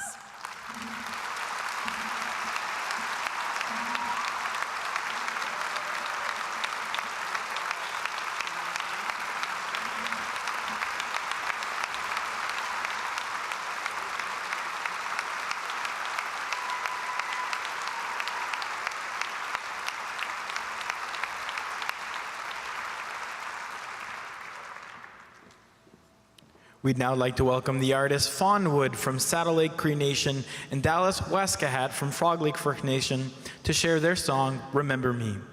Nous invitions maintenant l'artiste Fawnwood de Saddle Lake Cree Nation et Dallas Waskahat from Frog Lake First Nation qui nous interprète Remember Me. Nigan na naskama mamu utawi ma. Fawnwood sigaso yanoni jexkopone kute. The first song we're going to sing is a song where we ask Creator to pity us, where we ask Creator to forgive the ones who have hurt us, and to ask Creator to bless all of us and the family.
Now we would like to share a very special song called Remember Me.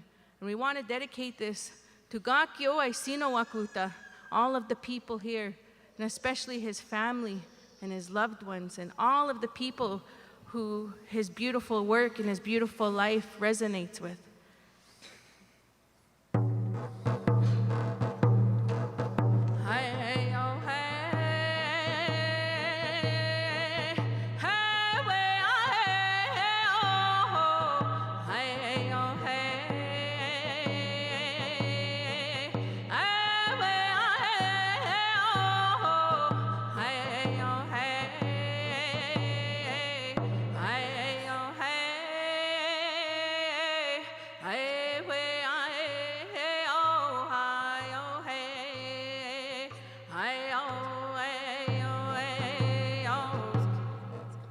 Remember me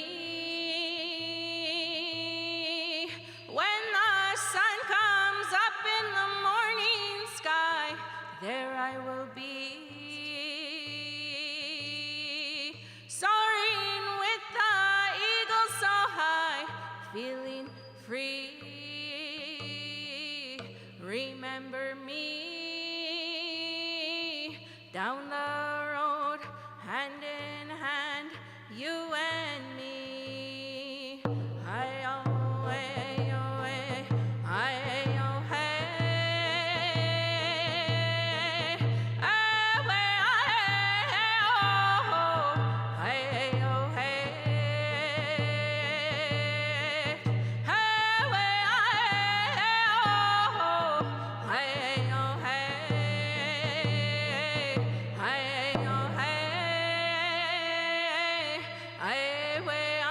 ah-hey-oh, hi-oh, hey. Hi-oh, hey. Remember me when the sun comes up in the morning sky. There I will be, soaring with the eagle so high, feeling free. Remember me down the road, hand in hand, you and me.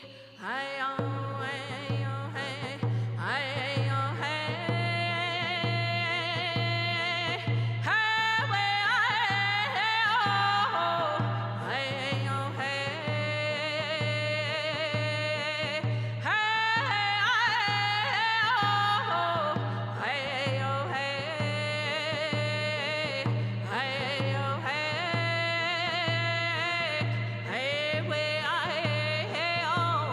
hi-oh, hey.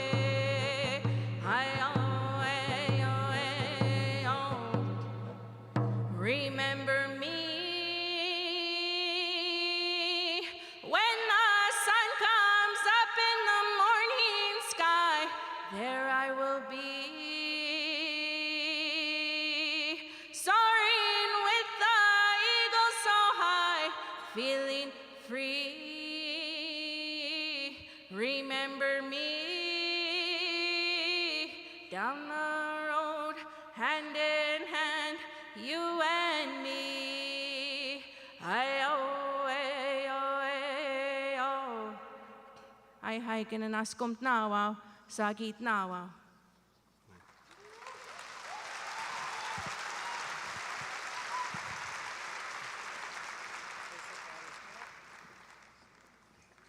We would like to now invite Her Excellency, the Right Honourable Mary Simon, Governor-General of Canada, to speak.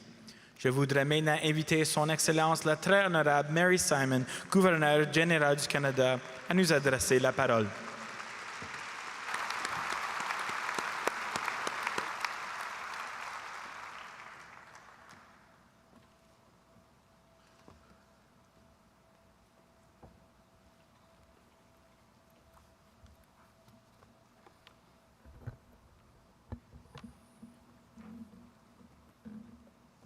Unnusakut.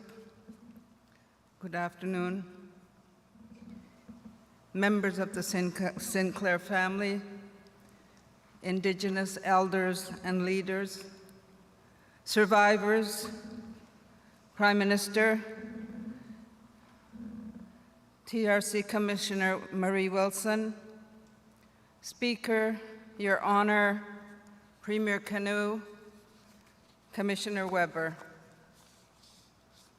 distinguished guests, chers Canadiens et Canadiennes, it is impossible to pay tribute in just a few words to such a prominent leader as the Honorable Murray Sinclair.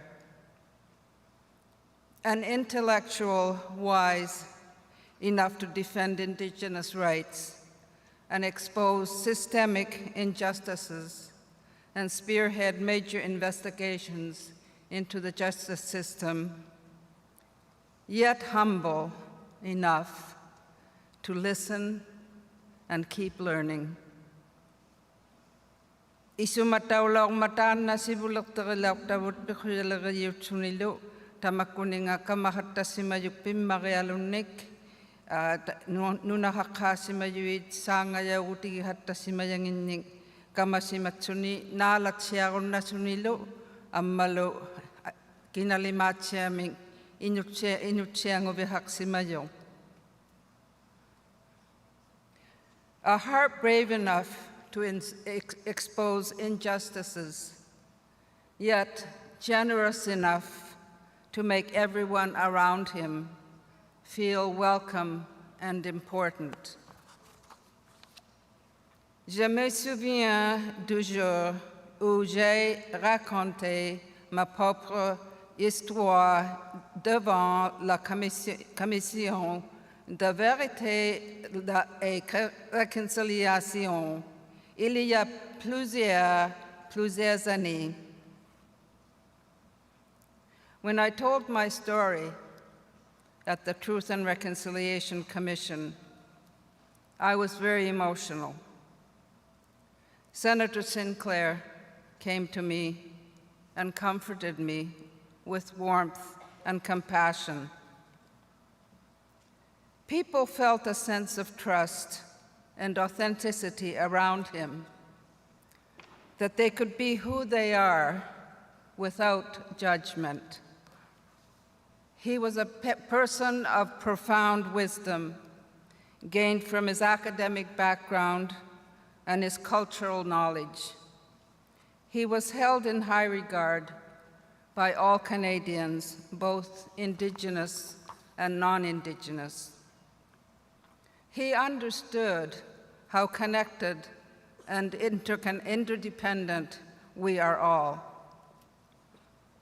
Il savait qu'il est essentiel de se souvenir de la véritable histoire nationale du Canada pour permettre à nos enfants to allow our children and our grandchildren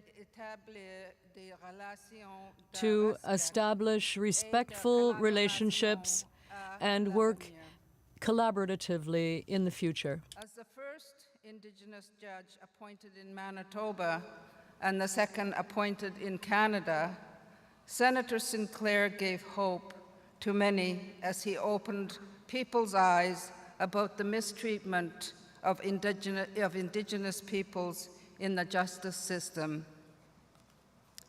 His Ojibwe name, Mazina Gijik Iban, means the one who speaks of pictures in the sky. He was the voice of truth, justice, and healing. As head commissioner of the Truth and Reconciliation Commission, he leaves behind an invaluable legacy of bringing to light the stories of thousands of residential school survivors. En offrant une tribune nationale aux histoires des survivants, allowing survivors to have a national opportunity to tell their stories and to speak with dignity in front of all of Canada. And a great historical moment. I had the absolute privilege of being named as an honorary witness to this historic commission. The Honorable Murray Sinclair challenges all of us to be truthful, to honor the beauty and importance of Indigenous cultures, languages, oral histories, Indigenous knowledge, and governance systems. To learn from the past and work together towards a more equitable future. His legacy is beyond words. Sa profonde influence sur le processus de réconciliation. His influence over the reconciliation process in Canada will long inspire us into the future. Is an immeasurable sorrow for our country and for the countless lives he touched.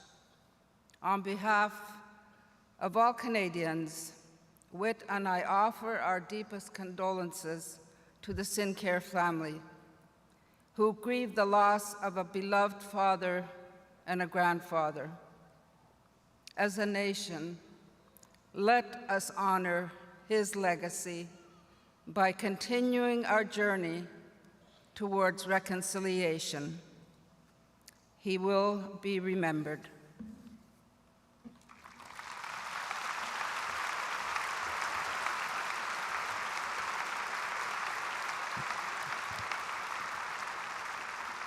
We now welcome the Right Honourable Justin Trudeau, Prime Minister. Nope. We now welcome the Right Honourable Justin Trudeau, Prime Minister of Canada, to share remarks on behalf of the Government of Canada. Nous invitons maintenant le Très Honorable Justin Trudeau, Premier ministre du Canada, à nous adresser la parole au nom du gouvernement du Canada.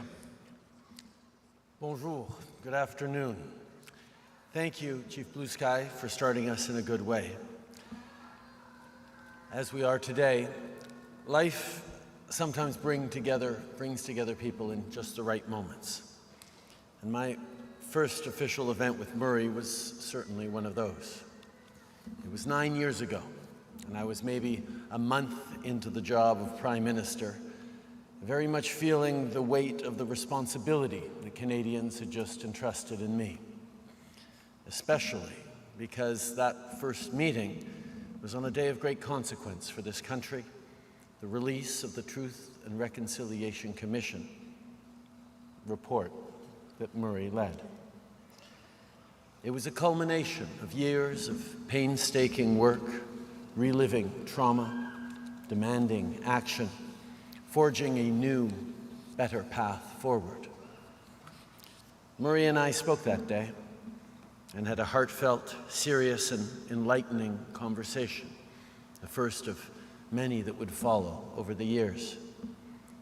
A discussion with Murray was always an exceptional moment in time, and not just because of his profound wisdom, also because of his patience. Before drawing any conclusions, he listened to every voice, every opinion, always with patience and openness. Always thoughtfully listened, even when he disagreed, and he did so with his signature smile. A smile I'd get to know well over the course of many, many meetings and discussions. A smile that would come every time he'd gently but firmly point out where I might be wrong. Fill in an element that I hadn't thought of, but really should have. Or, like a real teacher, encouraged me to just put a little more work into my proposed solution. But always with that smile.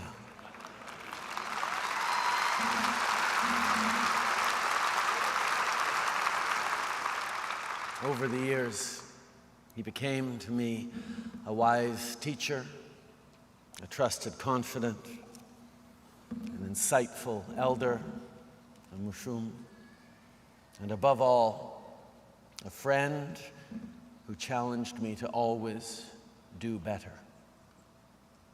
But that smile always stuck with me because it was emblematic of exactly who he was. Murray grew up in an era of profound injustice. It was only by the time he turned 9 that First Nations were allowed to vote without giving up status. He was 46 when the last residential school closed. He bore witness to the systemic discrimination that Indigenous peoples faced at the hands of law enforcement in his home of Manitoba and across Canada. He could have easily said that this country was irredeemable or that it was not worth the fight. But that just wasn't Murray. An eternal optimist, he believed in people. He believed that while it would entail hard work and tough conversations, it was possible to change hearts and minds. And above all, he believed something that resonates so deeply with me as a former teacher, that while education got us into this mess, education will get us out of it.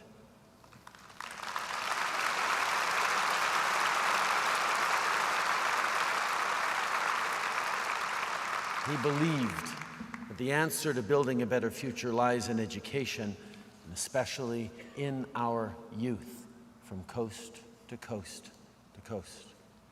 He understood that change does not come about just by snapping your fingers. When you meet people where they're at and bring them along, when you encourage them to open their mind, think critically, and ask tough questions about who we are. That's what Murray believed, and that's who Murray was. While Murray has passed on to the spirit world, his warmth, his generosity, his optimism, and his smile is very much with us today. Murray has brought us together. He's brought our whole country together with a frank and true understanding, not only of our history, but of the journey of reconciliation on which we have all embarked. With perseverance, an unwavering belief in progress, and proudly embodying who he was, Anishinaabe and a Manitoban, Murray changed this country for the better.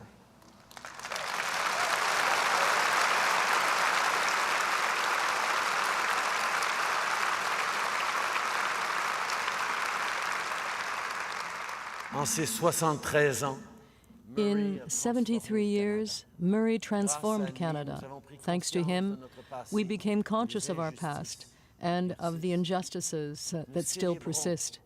We celebrate the history and culture of the Indigenous peoples like never before.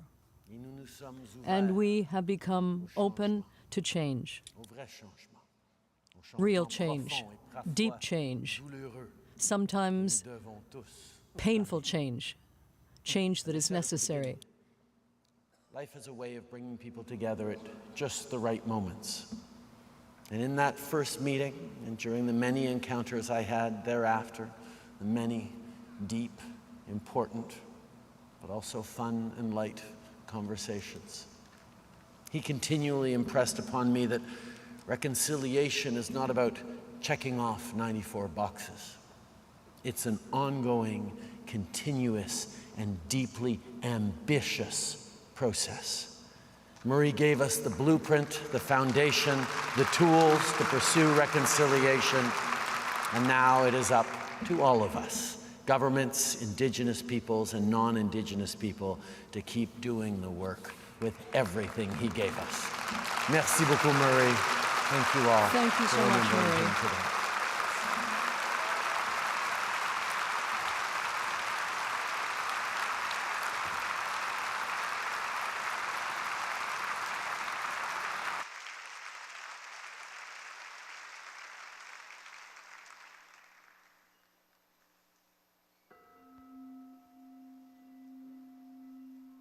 Why am I here? What is my purpose in life? My purpose in life is in my name, the name that I was given. Charged with the responsibility to unveil what Canada as a government and as a nation had done to and with the children of Indigenous people and societies since Confederation. We have to continue our focused way of looking at this history, looking at what it is that the issues are, and doing what we can to uncover them. We must work with survivors of the residential schools, survivors of the 60s scoop, survivors of the justice system, survivors of the day schools, all of those who have gone through this experience. And that includes the families of the missing and murdered Indigenous women and girls. We did this for the children who were taken away and for the parents who are left behind to cry for them. We did this for the children of today who needed to know where and what and why things had occurred. We must teach our children not only how to be good, strong Anishinaabe children, and to be true to their traditions, true to their teachings, true to themselves, and true to the teachings that were intended for them to live by when they were placed upon this earth.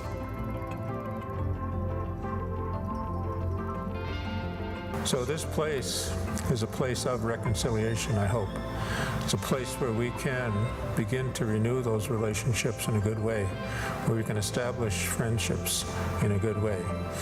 Because reconciliation really does turn on a very simple concept, and it is that I want to be your friend, and I want you to be mine. And so that if we are friends together as we grow up, we will always be friends. And that means that our children can be friends, and that they can have a good relationship too.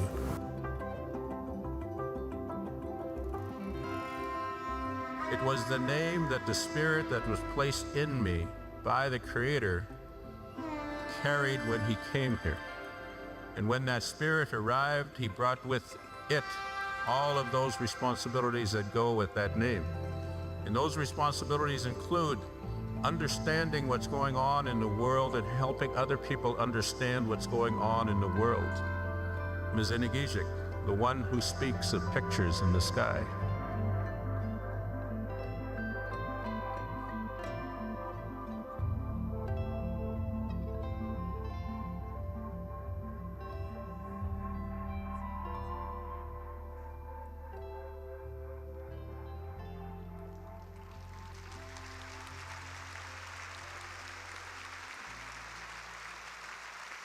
We welcome Morgan Grace, a Red River Métis fiddler from East Selkirk, accompanied by Tom Dudium from Richer, Manitoba, to share Teardrop. Nous invitions Morgan Grace, une violoniste métisse de la Rivière-Rouge de East Selkirk, à partager avec Tom Dudium, à partager Teardrop.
I know that Dad would be very happy there is such a strong musical presence, because a lot of you might know this, but Dad was a bit of a rocker.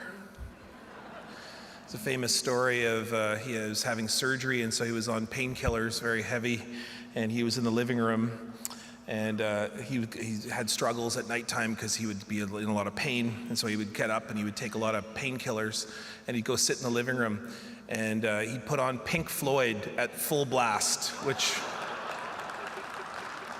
so a lot of you might not know that. Murray Sinclair is a Pink Floyd lover. And so of course Dad passes, and we're preparing for our ceremony that we had for 4 days, which was a very hard but also very beautiful ceremony. And then at the end, we've been working with an amazing person who's been helping our family, both with our mom passing away just a few months ago, and then of course with Dad, Curtis Monkman, who is somewhere here. So please give Curtis a big round of applause for who's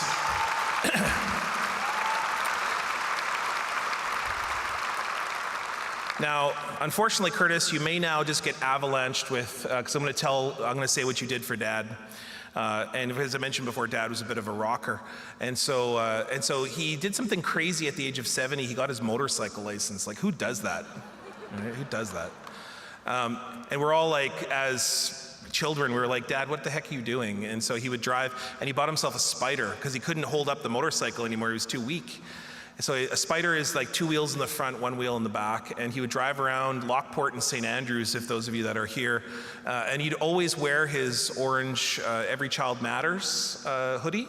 And so one day he was at the lights, stoplight in Lockport, and a child was in the car beside him, and he was standing there with his motorcycle revving it because he was so proud of himself. And the child turned to him and said, "Are you a pumpkin?"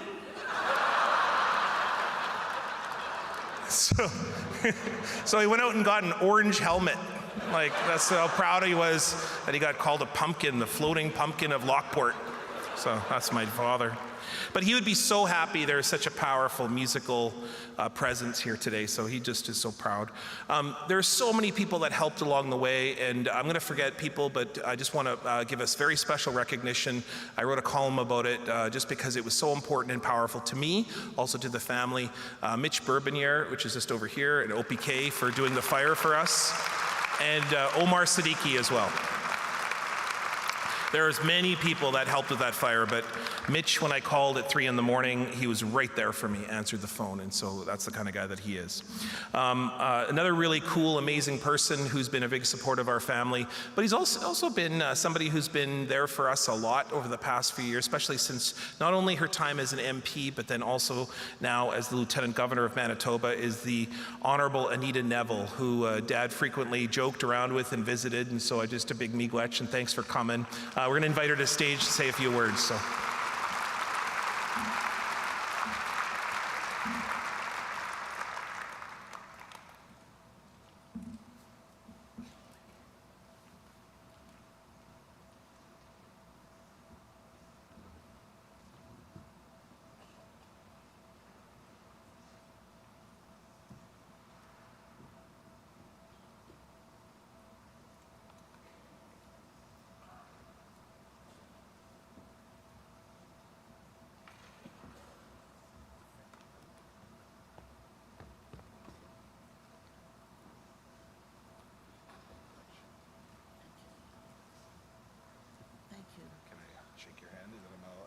I just want to tell you what an extraordinary picture you painted of your father. It was just spectacular. There you go. Thank you.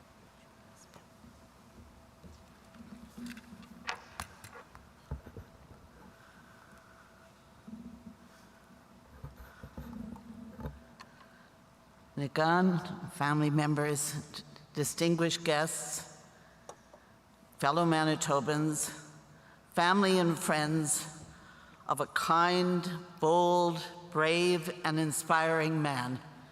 It's an honor to join you today in memory and celebration of a life spent in service. As Lieutenant Governor of Manitoba, I join you in mourning Murray Sinclair and taking this opportunity to reaffirm a commitment to the ideas and actions he stood for. Here at the Canada Life Centre and at gathering places across the land, as we heard earlier, it has become the custom to begin gatherings with an acknowledgement that we are coming together on treaty territory and on ancestral and present-day land of Indigenous people. The fact that such acknowledgements have now become both customary and thoughtful is in no small part attributable to Murray Sinclair's lifelong commitment to educating Canadians. As we heard from the Prime Minister, many of us are familiar with his oft-quoted comment, "Education is what got us into this mess, and education will get us out of it." And it was indeed through education, both formal and informal, that my life intersected with Murray Sinclair. I had the very good fortune to know both Murray and his late wife, Catherine, for many years. Catherine and I worked together in the 1980s in a program called the Winnipeg Core Area Initiative, a program designed to train many who were frequently left behind, forgotten, or ignored. Given that this was a new program, we suddenly found ourselves scrambling as we needed a keynote speaker for our first graduation ceremony. And it just happened that we had a line on Manitoba's brand new first Indigenous judge. For the graduates that day, it was inspirational. For me, it was the start of an enduring friendship. Just like the students of that program over 3 decades ago, and just like countless other Canadians, I learned a great deal from this exceptional man. We heard about the Aboriginal Justice Inquiry here in Manitoba. Through that, he educated us all about systemic inequalities and the interconnected issues affecting education, family, community, and the justice system. At that time, I happened to be the chair of a task force on race relations in the Winnipeg School Board, in the Winnipeg school system. I saw firsthand his steadfast commitment to bring matters of Indigenous education to the forefront. His words and proceedings of his inquiry were highly and unexpectedly influential on the recommendations of the task force and ultimately on the Winnipeg School Division. As we all know, when he led the Truth and Reconciliation Commission, he brought the stories and the legacies of countless residential school survivors to local and national attention in a way that compelled Canada to listen and to learn. And in all his other works before and since, we've heard many times he brought warmth, he brought kindness, he brought generosity of spirit to his mission of public education. When I became Lieutenant Governor of Manitoba, I sought his advice on what I, as a representative of the Crown, could best do to honor my commitment to make reconciliation a part of my mandate. We met.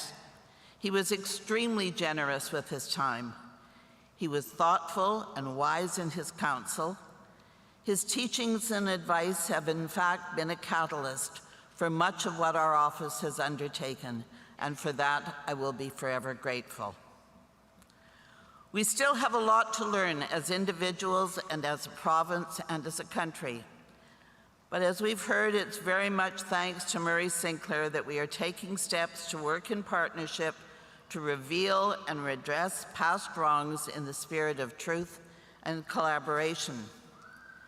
To his family, of whom he was so proud and he loved so dearly, and to all who knew and loved Murray Sinclair, I offer my deepest condolences. May we all continue to honor his memory and his legacy by walking together on our path to reconciliation. And as it is said in my faith tradition, may his memory be for a blessing. Thank you, merci, miigwech, and shalom.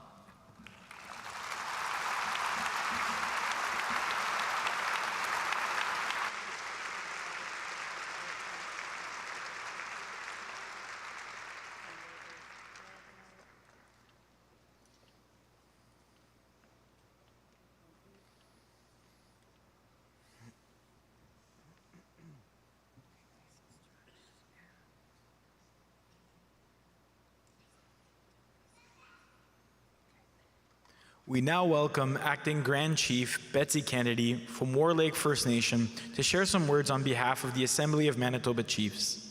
Nous invitions la grande chef par intérim, Betsy Kennedy, de War Lake First Nation, à nous partager quelques mots au nom de l'Assemblée des chefs du Manitoba.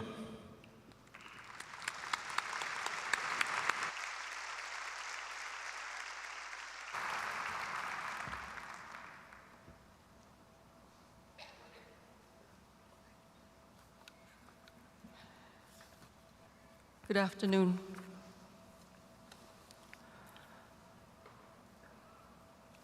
On behalf of my community and the 62 First Nations of Manitoba, I want to let you know that we are in a deep loss and a deep sense of gratitude. I am honored to be here today on behalf of the Assembly of Manitoba Chiefs. I want to thank our elder for the prayer and the songs, and many of our guests that are here today.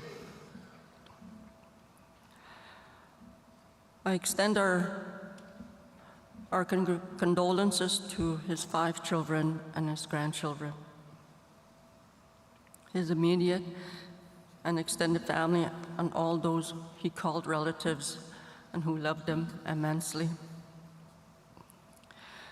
We gather today to celebrate the remarkable life of a man who dedicated so much of his heart and energy and intellect to justice, truth, and healing. I was looking at the video just now and listening to the words of others before me.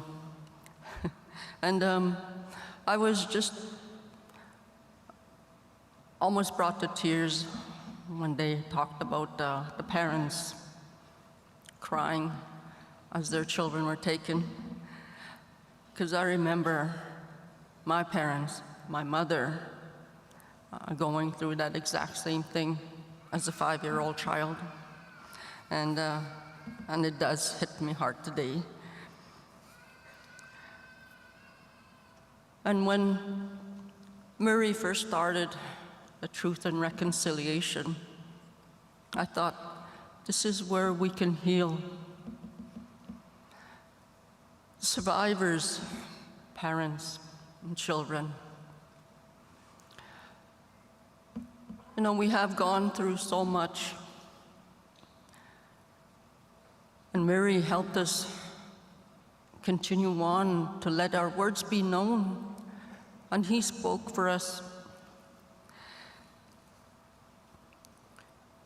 To know he was to witness a commitment not only to law, but to something much greater, a restoration of dignity, the reclamation of truth, and pursuit of reconciliation for Indigenous people across this land.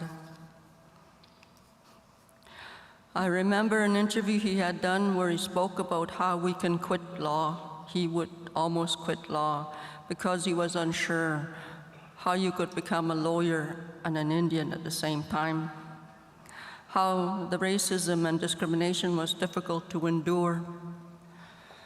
He understood the pain of what our people have endured since this land was named Canada.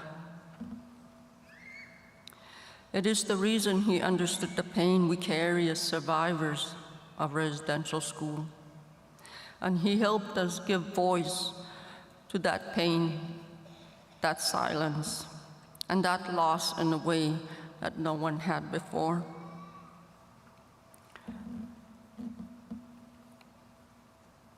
When I first heard the passing of Murray Sinclair, I was asked, what do you remember about him the most? You know, he was always a very giving person and caring. I know when I met him, most times he would try and make you smile and laugh. And he was always quiet in his words. but he had strength to do something about it. That's who I know Murray was.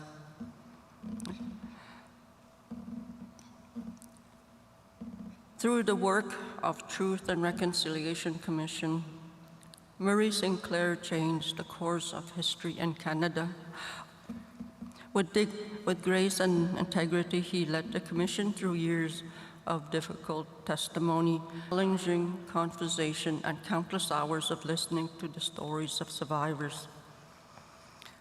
Stories that have been buried and hidden from view.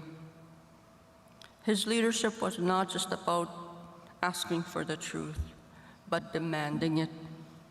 He was steadfast, he was patient, and above all, he was compassionate.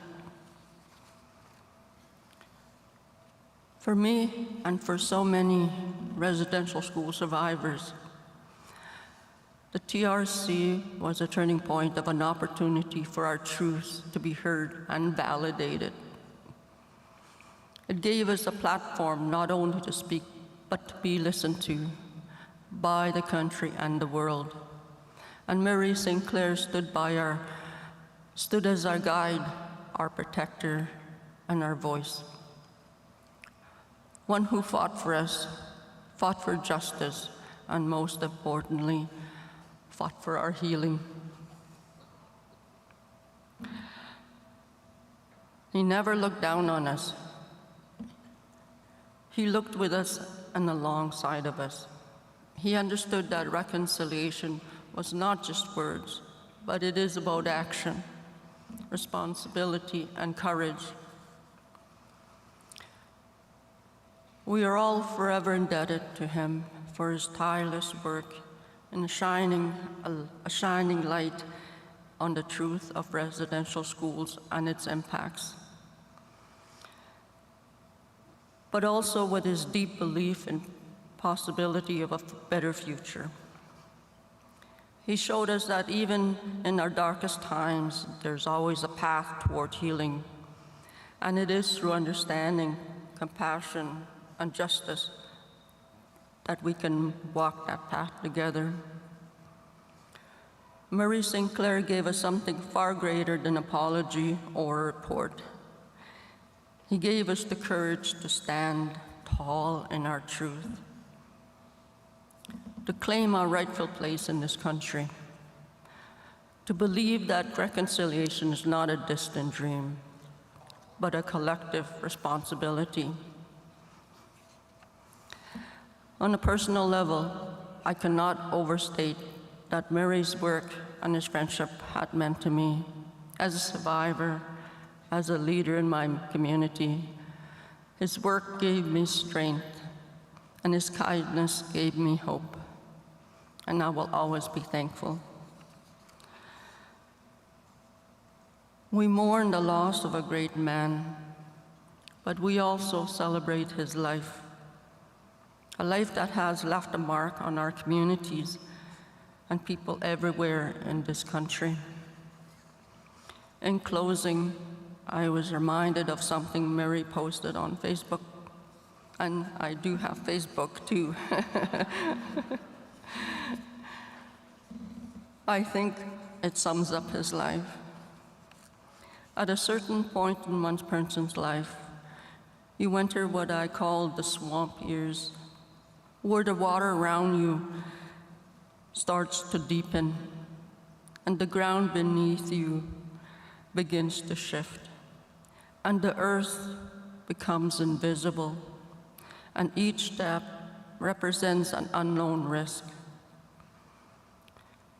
You can become afraid to move, but you cannot stand still. Too much remains to be done. You cannot leave a life unfinished. Those who are wise refocus on things that are important to you and finish them. And that was Murray, never standing still. We send our condolences to family and to Canada for a man that we have lost, and that hopes and his hope that we work together and bring us reconciliation. Murray, we thank you from the depths of our hearts. Your work, your leadership, and your unwavering support to all of us will never be forgotten. Thank you, Nigna.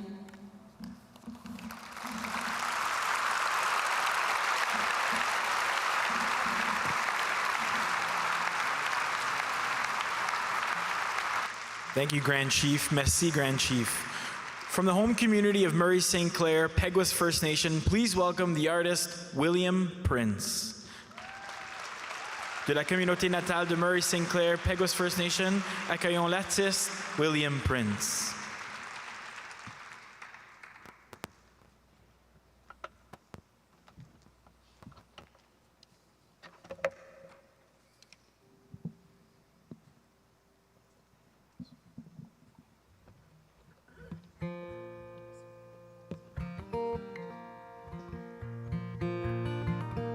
Greetings, everyone. Nice to be. Thank you.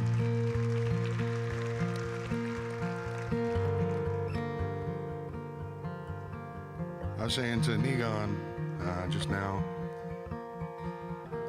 after an incredible lifetime, it's nice to be here for Murray for a change. You know, I too was called. I was called to sing songs and share in a way that my dad did and many other First Nations people did before me. And I think it's important to know that I have a son that I'm trying to raise and show the light and inspire to be much like the gentleman we've been hearing about here today. And it's very encouraging to know that the work will continue and that we're all here celebrating in a way, and truly honored. This may be the honor of my life to be here with you all today as family, as friends, celebrating the work of this great person. And thank you to the family. Thank you to Peguis First Nation. Thank you, Murray Sinclair, for this.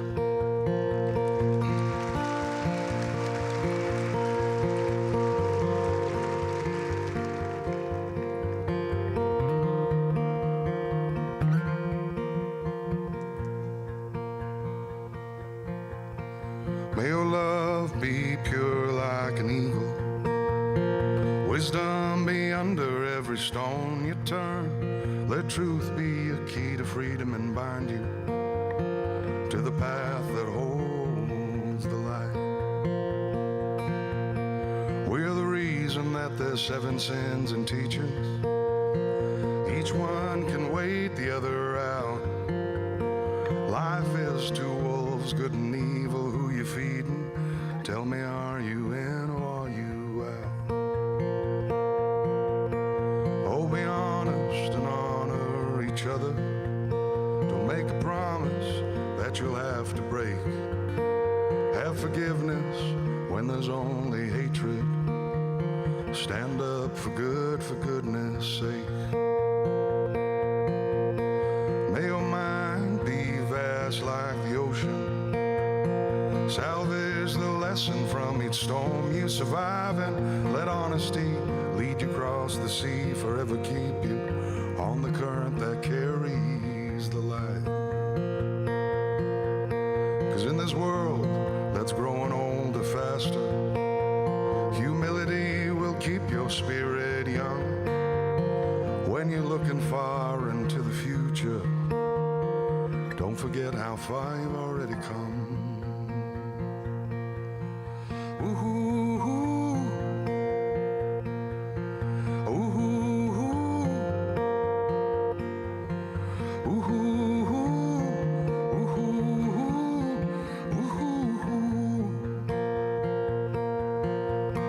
And may your strength be abundant, everlasting.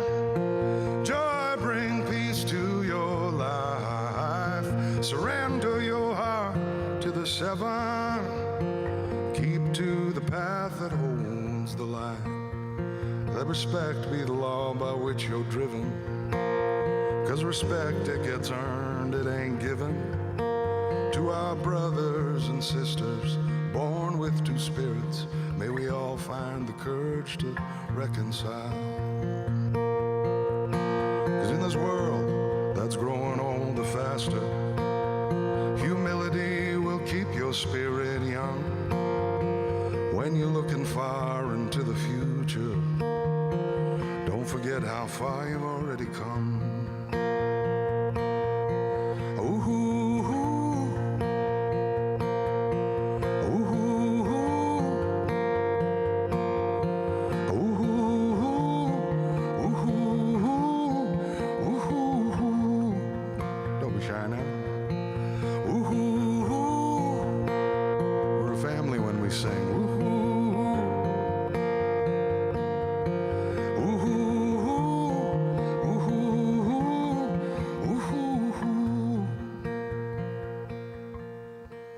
May your love be pure like an eagle, wisdom be under every stone you turn. Let truth be a key to freedom and bind you to the path that holds,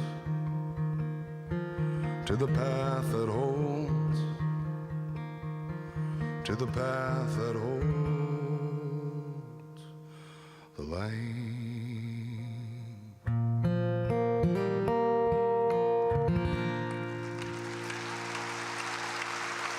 Thank you to the Honourable Murray Sinclair. Thank you, everyone.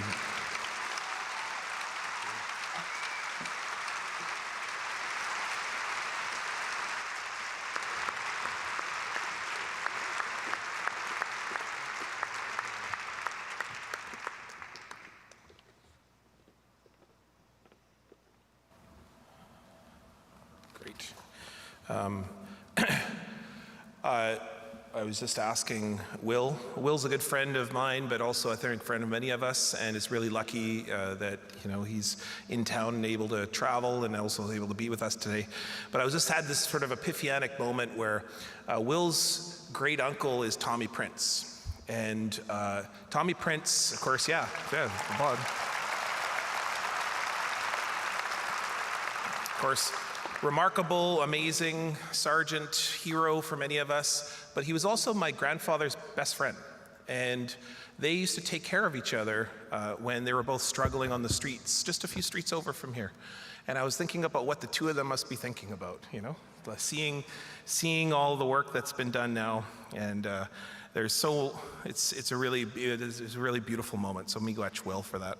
I forgot to tell you the Curtis story. So I got so excited and wrapped up. And so Curtis Monkman, incredible support for our family. But one of my dad's dreams has been to be a motorcycle guy, right? And so there he is, he's late in his life. He doesn't get a chance to really become as much motorcycling as he had hoped. And when he passed away, when he started that journey, Curtis offered to this very special service that he does, which is to have a Harley escort the coffin, the remains to the cemetery. And so my dad was escorted by a group of Harley motorcycles around the perimeter. To Pink Floyd, with Pink Floyd screaming on the speakers. And that's how my dad's vessel was taken back to the earth, which is remarkable. I've only got a few more speakers here. I just want to make sure that we recognize a few people.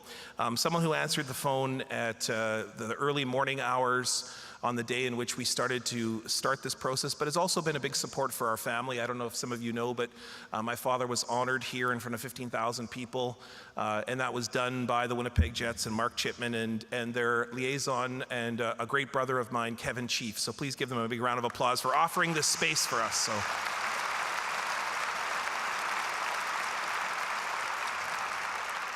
And of course, I would be remiss then to say that we've spent a lot of time as a family in the hospital. And the heroic work that the people at St. Boniface Hospital do for all of us.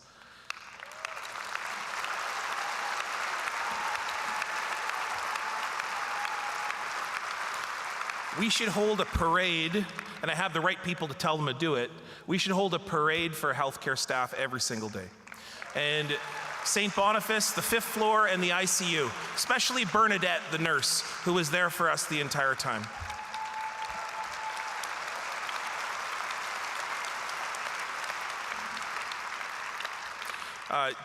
Not enough nice things can be said about the incredible doctors, nurses, and the fact that they held our hands, they let us cry, they were there for us for every step of the way. So just big miigwech, and also all the supports at Health Science Center as well for your help with Dad during the various stages, but then also with Mom. So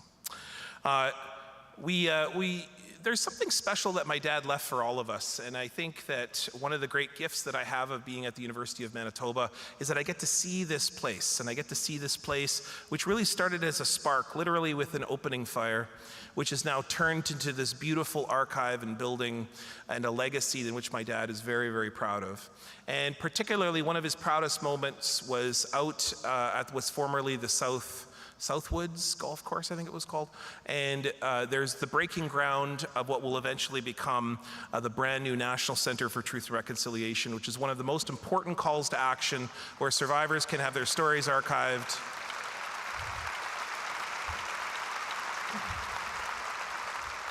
Where public education and research into residential schools will take place. And Rai Moran, who did incredible work to get that building started, that center started, and now my dad's very close friend and also supporter for a long time, in fact, worked for him and has seen the good, the bad, the great, the ugly out of all the family. In fact, we used to sort of say, Stephanie, you are one of our family members because you've been yelled at by all of us at some point or other. And so I want to invite the Executive Director of the National Center for Truth and Reconciliation, Stephanie Scott. There you are. Yeah.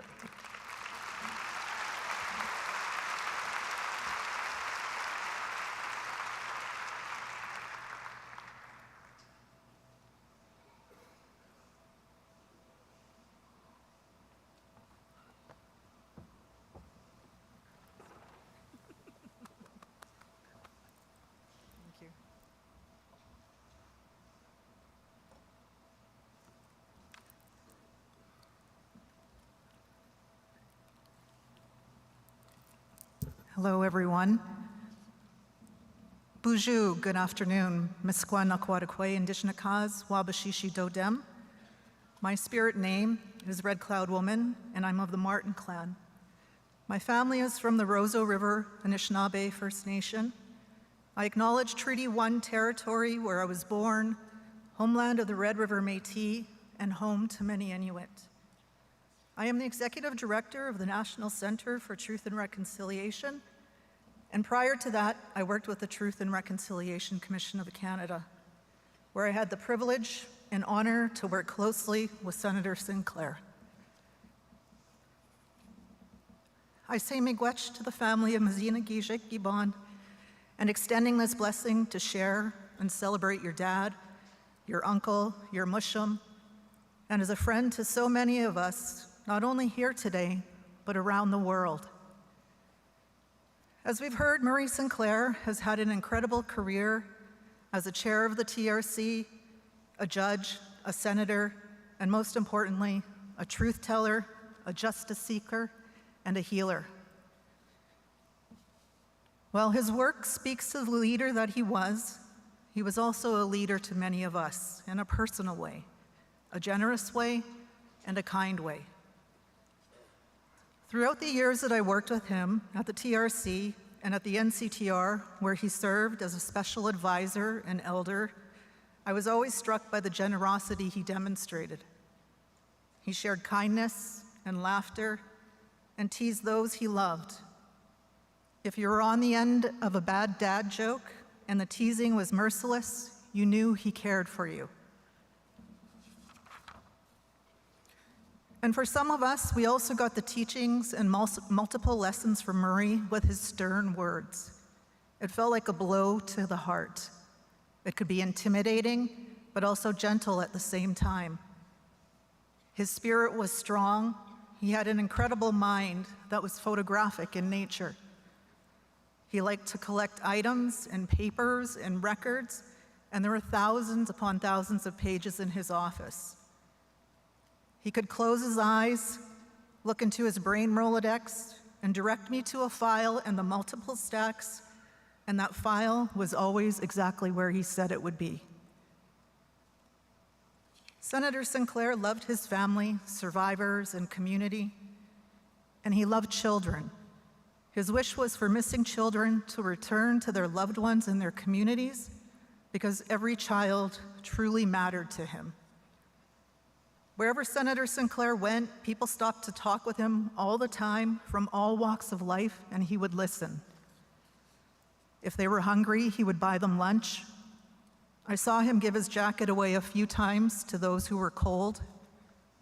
When my sister was ill, he took the time to call her to help give her strength. The memory of her face when she heard, "Hello, it's Murray Sinclair," will stay with me forever. That's the kind of man he was. Murray held so much knowledge, and he was an anchor for so many people in our community. There are many examples of this, but one that stays with me is the water walk that he helped his late wife, Catherine Morrisseau Sinclair, with. The water walk was a powerful demonstration of commitment to realizing our human rights, that water is sacred and it has its own spirit. That walk was a sign of Murray and Catherine's combined strength and power to make positive change here on Turtle Island. In his work for the TRC, he let us know that we had the ability to change what needed to be changed for the survivors, their families, and all our nations. He had two other commissioners, Wilton Littlechild and Marie Wilson, all of whom listened to thousands of survivor statements from dawn till dusk, for several years routinely putting in 15 to 16 hours a day across this land. I know all that he gave to this world came at a personal cost. He would often work late into the night when he worked at the TRC, and sometimes I would come into his office and he would be resting. I would have to gently suggest to him it was time to go home. His never-ending commitment to giving to others has made such a difference in achieving truth in the hopes of reconciliation and healing for so many of us. Again, I say miigwech to all the family for sharing Mazina Gijek Giban with us all these years. Miigwech to the Creator for gifting him to us, a Mishomis who did so much for so many in his physical time on earth. While his passing leaves a gaping hole in our hearts, the legacy he leaves us with will live on through all of us, and we need to celebrate and honor his life. I am grateful for his wisdom, counsel, and friendship over the years. May joy continue to bless Justice Sinclair and his beloved Catherine in the spirit world as our ancestors watching over all of us. I say miigwech. Thank you.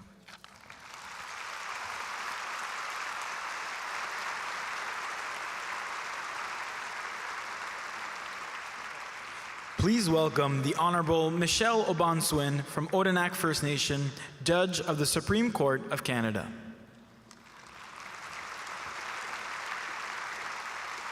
Nous invitions maintenant l'Honorable Michelle Obanswin, juge de la Cour suprême du Canada, pour nous adresser la parole. Kwai Nidobak, bonjour amis, hello friends. Nadeliwizi misalis Obansawin, Nodzawi Odanak, Wabanake Kalnoba Taplawinonia, Udoza Richard Tadzian. I start off by introducing myself as per our tradition. I am Michelle Obanswin, a proud Abenaki member of Odanak First Nation, and also a Turtle Society member. I am the daughter of Richard and Zian. I wish to thank Murray's family for inviting me to speak to you today. Chimigwich. It is a great honor for me to be here with you all. Although my comments will be brief, they are heartfelt. Our life is a journey, and we must travel through it with determination and courage. On this journey, there are people who cross our paths and leave an undeniable, lasting impression. Murray is definitely one of those individuals.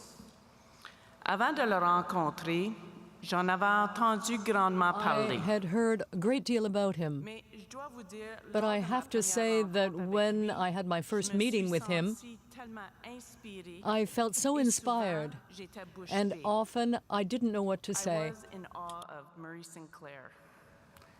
I knew from the very first time that I spoke to him, I was talking to someone with great wisdom. He embodied the spirit of resilience, compassion, and unwavering commitment to the betterment of Indigenous peoples in Canada. My journey to the Supreme Court involved the support of many, but importantly, Murray was a guiding light. He provided me with thoughtful advice and constantly inspired me to be better. For my people, the turtle has much symbolism. The turtle represents protection, wisdom, truth, and longevity. I feel Murray was also part of our turtle society. Protection. Murray was highly protective of his family, his values, and all Indigenous people in Canada. Wisdom. For all of you who have encountered Murray in the past, and if you were fortunate enough to spend time with him, you could without a doubt sense how wise he was. He listened to all with great empathy and inspired those around him to strive for a future where every voice is heard and valued. Truth. At times, Murray was unwavering. He believed in truth, and his work on the Truth and Reconciliation Commission of Canada demonstrated his belief in that principle. Longevity. Murray's time with us was too short. However, his longevity will ensure that he is never forgotten and will be a hallmark in Canadian history. I will always be grateful for the impact Murray has had on my life. At every opportunity that I have to speak about him and his legacy, I will do so proudly because Murray was a good friend and a great mentor to me. As I have often said, I have stood on the shoulders of giants, and Murray was one of the greatest. I know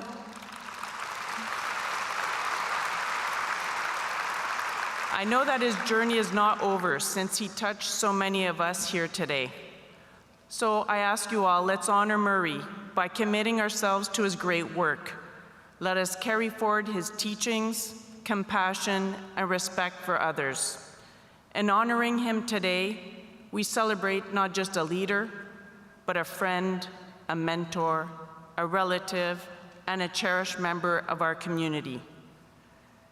Again, I am grateful to have been with you to share this day with regard to our great friend, Magina Gijik Ibon, for his life. Merci. Thank you very much. Uliuni, Ulina Nawal Mazi. Take good care of yourselves and all those around you. Merci.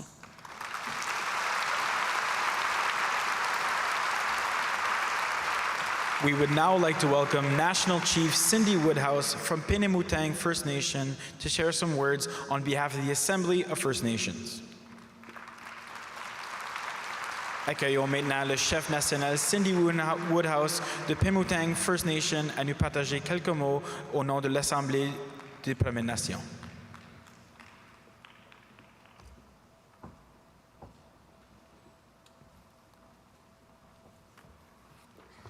Anin Buju, hoping that asking our chiefs, and we've got chiefs here from coast to coast to coast, and I want to welcome them to the stage with me.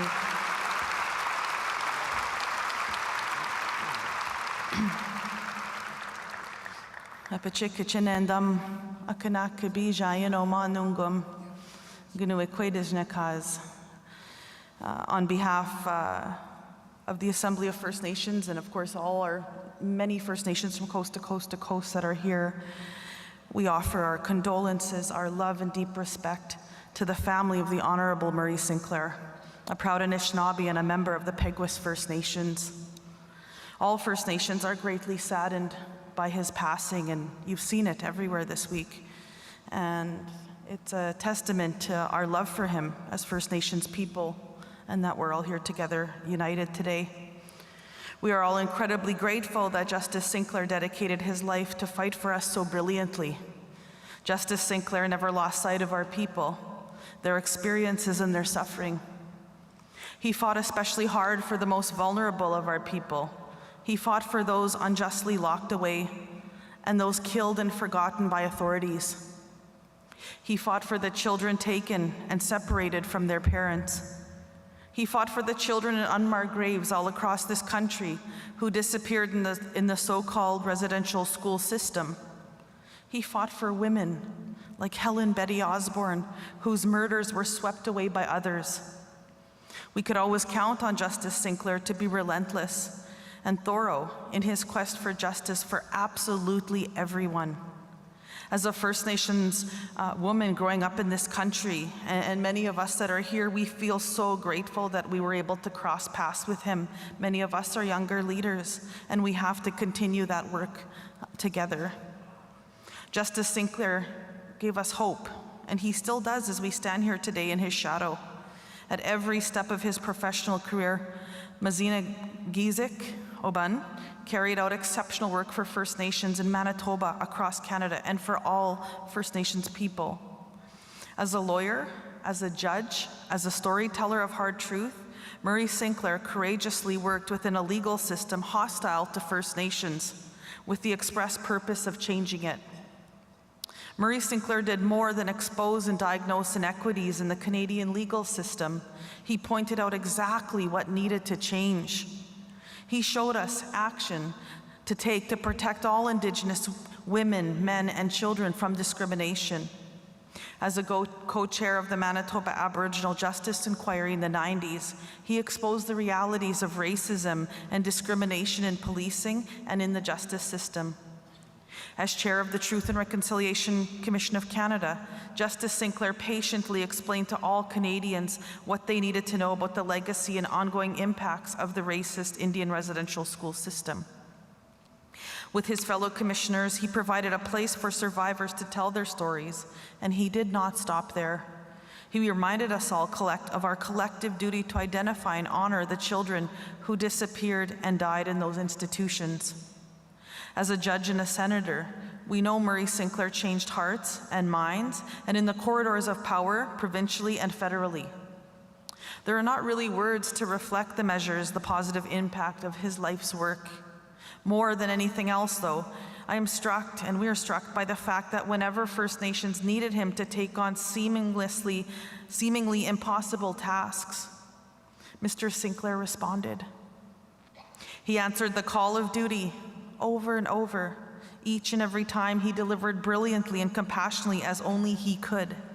As National Chief of the Assembly of First Nations, we understand and accept our responsibility to keep that legacy alive, as we all do standing here, to keep answering the call of duty for our people, to keep fighting for those calls to action, to keep encouraging Canadians to keep their hearts open to the growth and healing that can come with truth and reconciliation, just like he did. So on behalf of all First Nations, we thank you, Mizinigi Gizikoban, Mi Chimi Gwech, from the bottom of our hearts and spirits. You have earned a well-deserved rest. We love you, and we will never forget your sacrifice and all that you have accomplished for all of us. And we must do our best to carry on your good work. Chimi Gwech Gigiabin Minawa Mina. Thank you.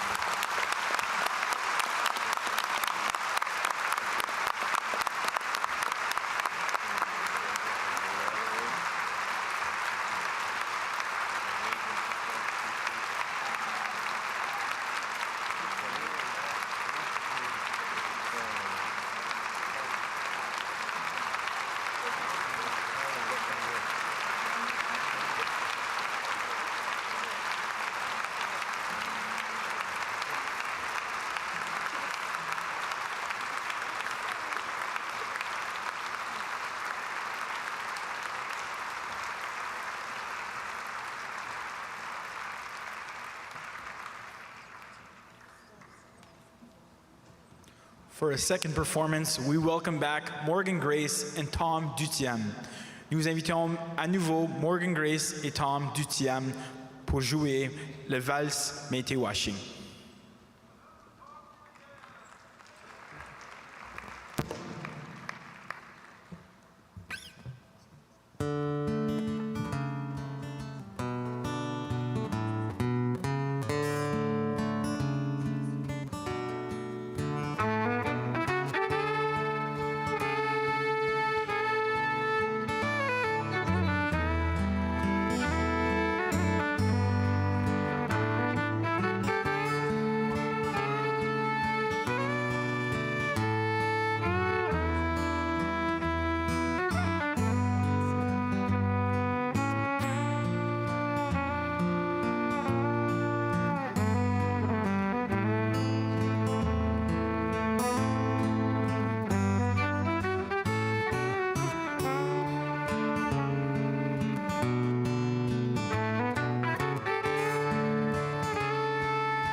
We want to thank you for being here all afternoon. We've got one more speaker left and then a very special song that'll be shared. We're going to start to wrap up this afternoon by talking a little bit about family and how important family was to Dad, because he was a person who would frequently adopt and many people along the way, and people who became very close members of our family. But of course, there is the beginning, the many families that Dad are a part of, which include a very lengthy list of the Morisseau family, the Fleury family, the Shrupka family, the Mistowis, the Thomases, the Nicochets, the Peebles, the Gibsons, the McCorsters, and of course all of my Sinclair relations. Many of them are all here today, so I really want to just say a huge miigwech to all of you for coming and supporting us, particularly during this time. But there are many other people who have supported us as well, who we have joined with, my father, particularly Natasha, Tom, Laver, everyone at Bergen Gardens, all of you. You have been an incredible support and love for us. Senator Kim Pate, I cannot say thanks enough for taking care of Sarah, getting her on time to the plane. Sarah thinks that when you have to be there when the plane takes off. That's how she thinks about it. So she hates it. I'm in so much trouble now. So. Some of you may not know this, but my father was adopted by Eleanor Olson from Peguis, and the Olson family are our family. We send our tremendous love to you. We know that you are also hurting at this time.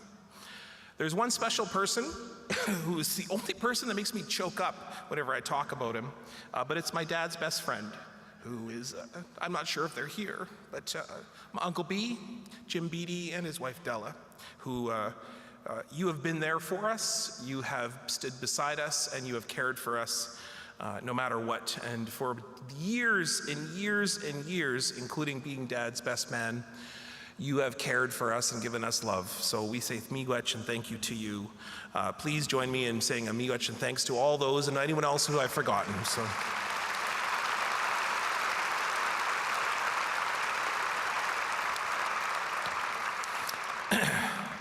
Someone who's also been a very close member of our family and has been in many ways adopted in.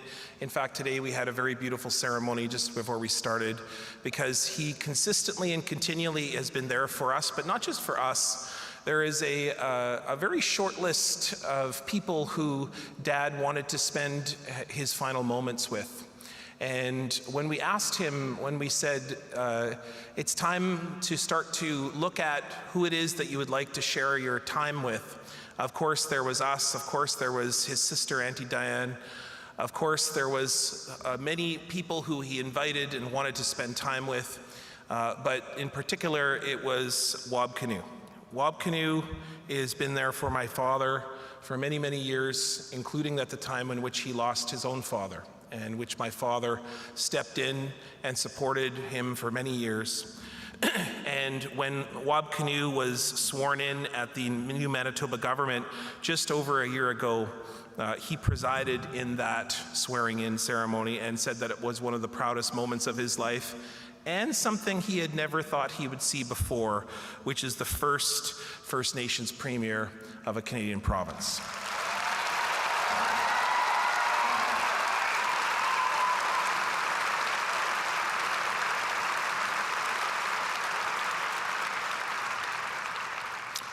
On that day, he called that moment Manitoba's true act of reconciliation. That's his words. And I would like to invite someone who is in many ways been not just a family member and a brother to those of us, my sisters, and but also for those of us in our family. He was there the night that Dad began his journey. He spent time with Dad for the weeks before, and he supported my 4 sisters who have been there and are really the leaders of our family and deserve a special round of applause before we hear from Wab. Gijik, Dene, Misko, and Gije.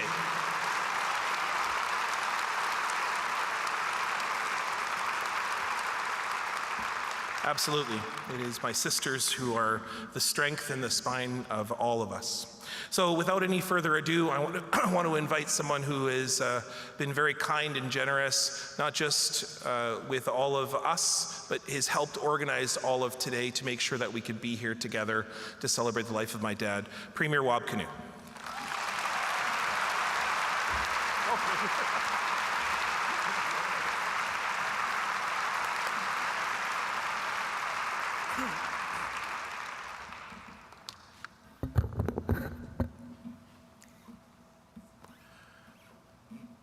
Ya hey ya eh ya ya hey ya eh ya ya eh ya ya hey hey ya eh ya ya hey ya eh ya ya hey ya eh ya ya oh hey ya hey ya eh ya ya hey ya eh ya ya oh hey oh.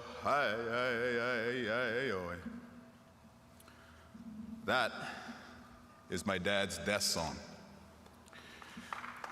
My dad's name was Tabasanakwit Ibun. As a boy in St. Mary's Residential School, they stripped him of that name and they cut his long hair short. Today, my youngest child is named Tabasanakwit. And before we send him to school, Lisa or I, we braid his long hair.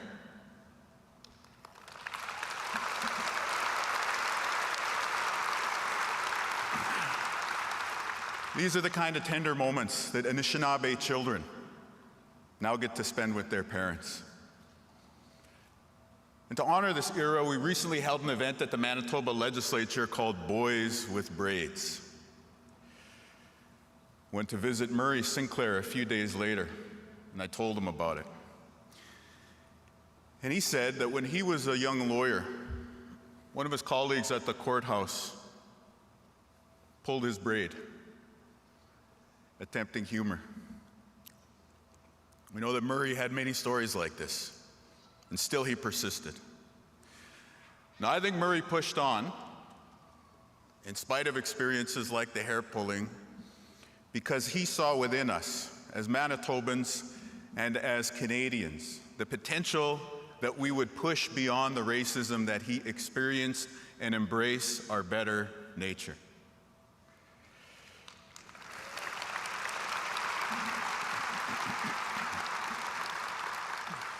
And so visiting with him that day, I was happy to tell Murray that at the end of the Boys with Braids event, our youngest, Tabasanaquit, who proudly carries that name that they tried to strip from his grandfather, who proudly wears his hair long, he asked to speak after me on the steps of the Manitoba Legislature.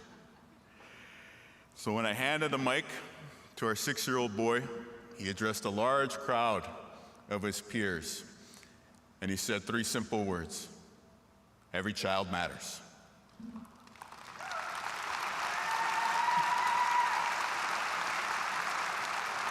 C'est le Canada dans lequel grandissent nos enfants et nos petits-enfants. Et c'est le Canada que Murray Sinclair And it's the a Canada contribué à that Murray bâtir. Sinclair contributed to build, Enfant compte. that every child matters. Murray was there for every step of my political journey, from the moments when I felt like giving up to the moments when I felt most humbled to lead our province. 6 years ago, I told Murray that I was thinking of quitting politics, that I thought I could do more good on the outside of the legislature than inside it. I was feeling burnt out. The idea of winning an election seemed so far away. Murray Sinclair sat at my kitchen table, and he explained to me how he once felt the same way as a young judge, how he'd thought of quitting, that he thought maybe he'd do more as a lawyer and an activist. But instead, he stayed true to his vision. And it was all worth it, he said. And I thought of everything that he's been able to do since then that we've heard articulated so eloquently today: the inquiries, the inquests, the Senate, the Truth and Reconciliation Commission of Canada.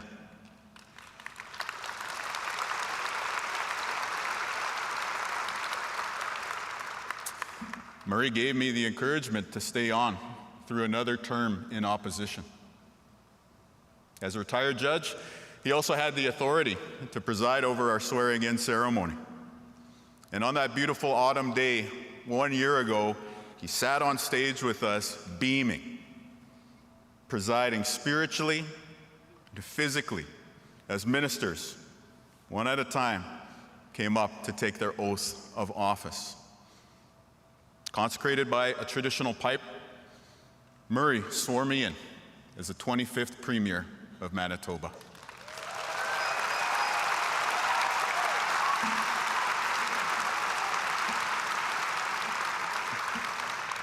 And on that day, he shared those words with us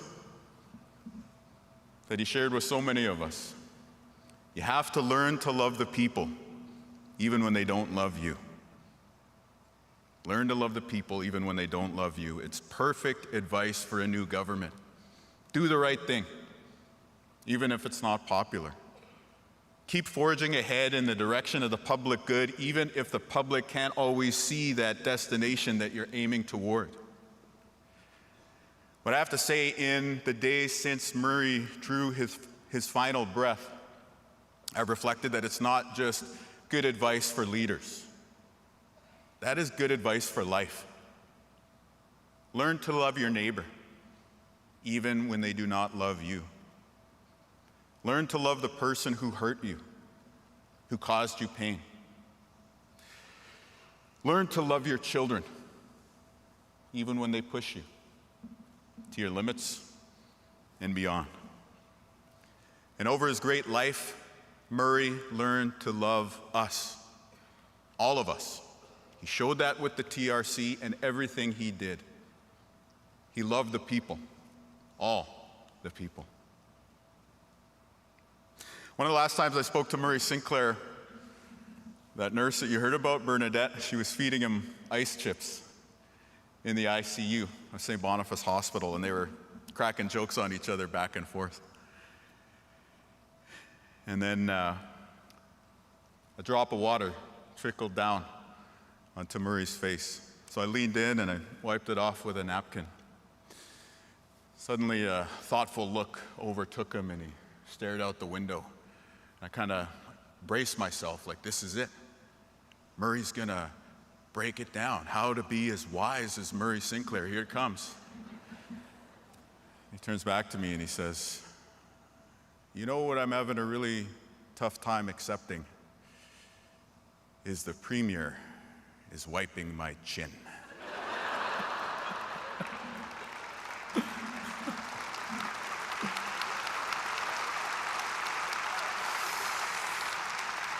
We all knew his sense of humor. We knew his love for his family too. Like Murray found his greatest meaning in his kids and grandkids and his late wife, Catherine. And so to his kids and to his grandkids, you who know who you are as Anishinaabe, you who are practitioners of our Medewan spirituality, you who love one another so unconditionally, I know that today is full of a lot of things, but what I wanted to say to you directly is that it's in you that Murray authored his greatest work.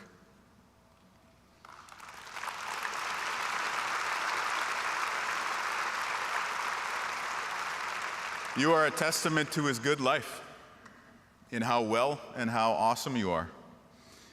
And within you burns the hope that Mazenegi Jiki Bun had for the future of our nation. Murray Sinclair defeated the legacy of residential schools, at least in his own life. And he did it through you.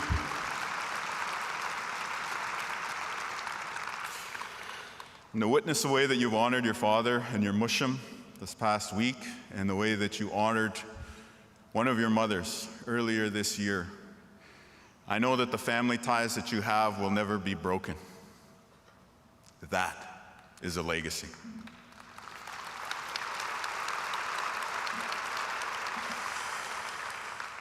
So I want to say to the family, the way that you feel about your dad, that is how Murray Sinclair made us feel about our country and what it might become. My fellow Canadians, Nietzsche, Anishinaabe, took. I think that part of the hurt that we feel at losing Murray is this sense that perhaps we're also losing those great things that he made us see within us. That our past is not a condemnation of our future. That we can share our truth. And that we deserve reconciliation. And so some of the tears that we shed might be to mourn that we're losing our grip of those visions that Murray Sinclair helped to conjure within us. But I want to say this. Though we have lost our teacher, we have not lost his teachings. And he described that path for us so beautifully, did he not?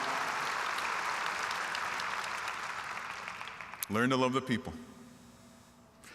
Now that Murray's left us and he's taken his wisdom and his humor and his great spirit with him, we might feel as though we've lost a father figure, our leader. He led us on this path to reconciliation through his words and actions, after all. But do you know who else changed this country for the better? You did. And you, and you, and you, and you. All of us have. And we did that together.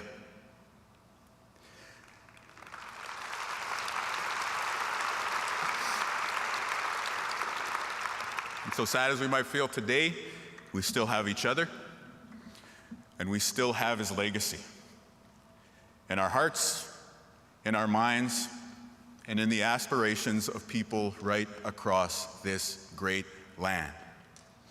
And so if you miss Murray, like I do, and if you want to keep his vision here with us, then let's continue his project of building a nation where every child matters.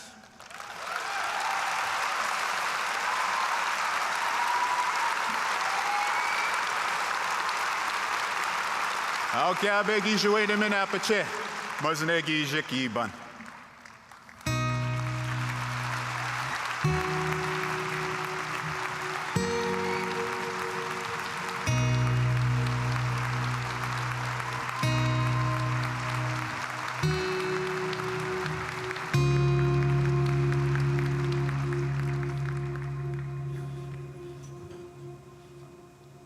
So that we can reconcile it. She put it in the page. So that we can reconcile it. But if I can, it's in my blood. It's in my blood. My blood. Why does it feel like we're on the edge, staring down at certain day? Why does it feel like the story ends before it starts? So we were here in these fading memories, oh, we were here. Oh, in these fleeting stories, oh, we were here. Oh, in these disappearing words, even when they stop losing meaning. It's in our blood. It's in our blood.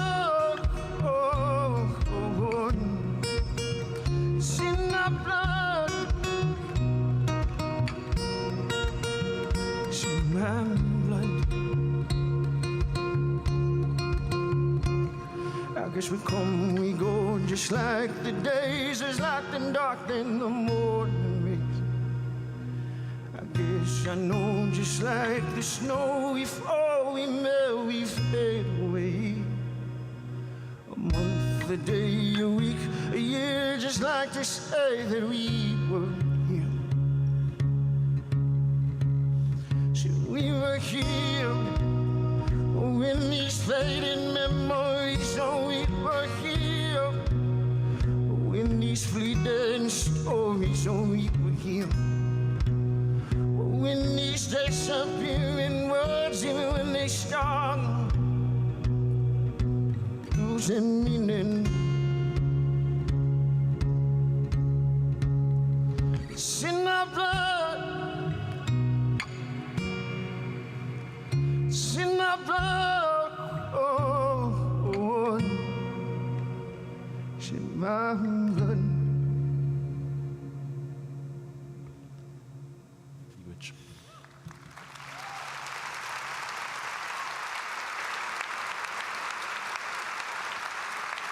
From Sandy Lake First Nation, that was Anishinaabe. Merci Anishinaabe de Sandy Lake First Nation.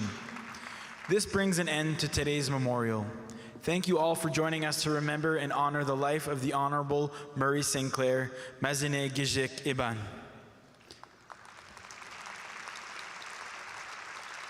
Ceci nous amène à la fin de la commémoration d'aujourd'hui. Merci beaucoup pour votre présence lors de ce moment qui nous permet de commémorer et honorer la vie de l'honorable Murray Sinclair, Mazine Gijik Iban.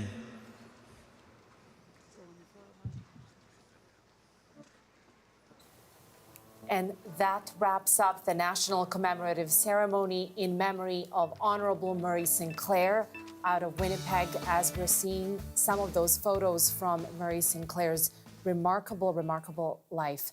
I want to turn once again to Pam Palmater. She's a Mi'kmaq lawyer and chair of Indigenous governance at Toronto Metropolitan University. Pam, you and I were taking notes together during this remarkable ceremony. Tell me, what stood out for you? Of all the things we said about this man's life, I feel like there was so much more. I know you can't talk enough about him. I would have to say the way in which all of the people who are speaking have proven how Murray has come full circle. So him being, you know, the first lawyer, first judge, and then you go around to, okay, well, there's Mary Simon speaking. She's the Governor General of Canada. First Indigenous person to do that. Wabkanu. The first Indigenous First Indigenous Premier. First Nations Premier. And then, you know, you think about even Negon Sinclair, his son. He is all over the media. I mean, there was a time when you couldn't get a single Indigenous voice as a commentator, as an analyst, as anything else. And so for me, it's like the coming full circle of what Murray's dreams were, that this would be our reality someday. You and I mentioned Negon before the ceremony, and boy, did he inherit his dad's oratorial skill. I think there was one full hour during which you were remarking on how composed he was, considering this was obviously, he's still going through great grief. Yeah. But I think some of that humor, almost everyone talked about his sense of humor, his humility, his love of children. There was a bubble machine in the back of his car so he could go, this is this intellectual giant in Canada, so he could go and regale kids wherever he went. I want to, as we're wrapping up, I want you, first of all, please correct me if I'm wrong. I've been trying to learn how to say his Anishinaabe name, Majine Gijik Iban, right? Iban means that he is now in the land of the ancestors, and which means the one who speaks to pictures in the sky. Yeah. A man who could see things before they existed. Tell me about the meaning of that, because that, I feel like that was a through line through almost everyone's speeches. Yeah, like all of the culture and tradition and spirituality was a through line. You saw former Senator Murray Sinclair, former judge, former lawyer. Right, there's too many to mention. Yeah. Educate the whole world on who we are as a people, but also always doing it in spirituality. Negon literally started out by explaining things so that we would understand this culture.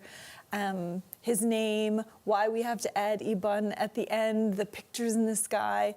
To me, that name was very befitting because he made happen what he envisioned. Right? Like where we are. Negon also explained to us why this was not a traditional state funeral. I have to admit, the question that I had myself, was it something that, you know, the feds denied him? As we learned from his son Negon, it was his own wishes that he be sent off in a traditional ceremony surrounded by his own family. We know that that took place on Thursday, and that this was a way for his many fans and admirers to say goodbye to him. I wanted to talk to you, we were taking notes during Prime Minister Justin Trudeau's speech as well, which was very discreet. I mean, he didn't take center place. What stood out for you from what he said? It's really just that he knew enough to go and honor him, to go and honor Murray Sinclair, to say the impact that he had personally, but then not make it political, not campaign on it, not grandstand on it, like, you know, to have this Anishinaabe celebration in honor of Murray take place as it should, run by the family, with celebration, with music, with humor, with absolutely tears. Gorgeous musical performances, by the way, that really interspersed throughout this 2.5, almost 3 hours of honoring the life of this man that yet really just scratched the surface on everything that he was. I noticed that one thing that Trudeau said was, Murray could have easily said this country was irredeemable, but he didn't. That through line of hope, and that, you know, you have the responsibility to make change. I mean, in the work that you do with your students at TMU, at all the activism that you do at your podcasts, tell me about what that means for you, that change is in everyone's hands, not just Indigenous people, but all people. It really is Murray's vision, the hopefulness, the give it a chance, the keep going, the message we heard over and over. Love people even if they don't love you, that we're only going to get through this if we do this together, staying in the room, all of these core messages has really been a message to us all along to in say. such divided times too, right? Oh my, divided politically, legally, geographically, it really is staying in the room, push through, learn to love each other so that our kids can be friends and maybe even best friends. And if I look at Negon and how he's turned out and his daughter Sarah, wow, she was just so powerful. It just goes to show you can leave such a powerful legacy in a multitude of ways, in how you raise your family, how you treat other people, in the vision you inspire by basically saying, come along with me, I have something to show you. Might be a little painful, but we get to the good side on the other side. Walk this road together. Thank you so much. I have so appreciated sharing the last few hours with you. And as we look back on this remarkable, remarkable man and everything he leaves behind, and of course you're part of that legacy too. Thank you. Pam, thank you so much.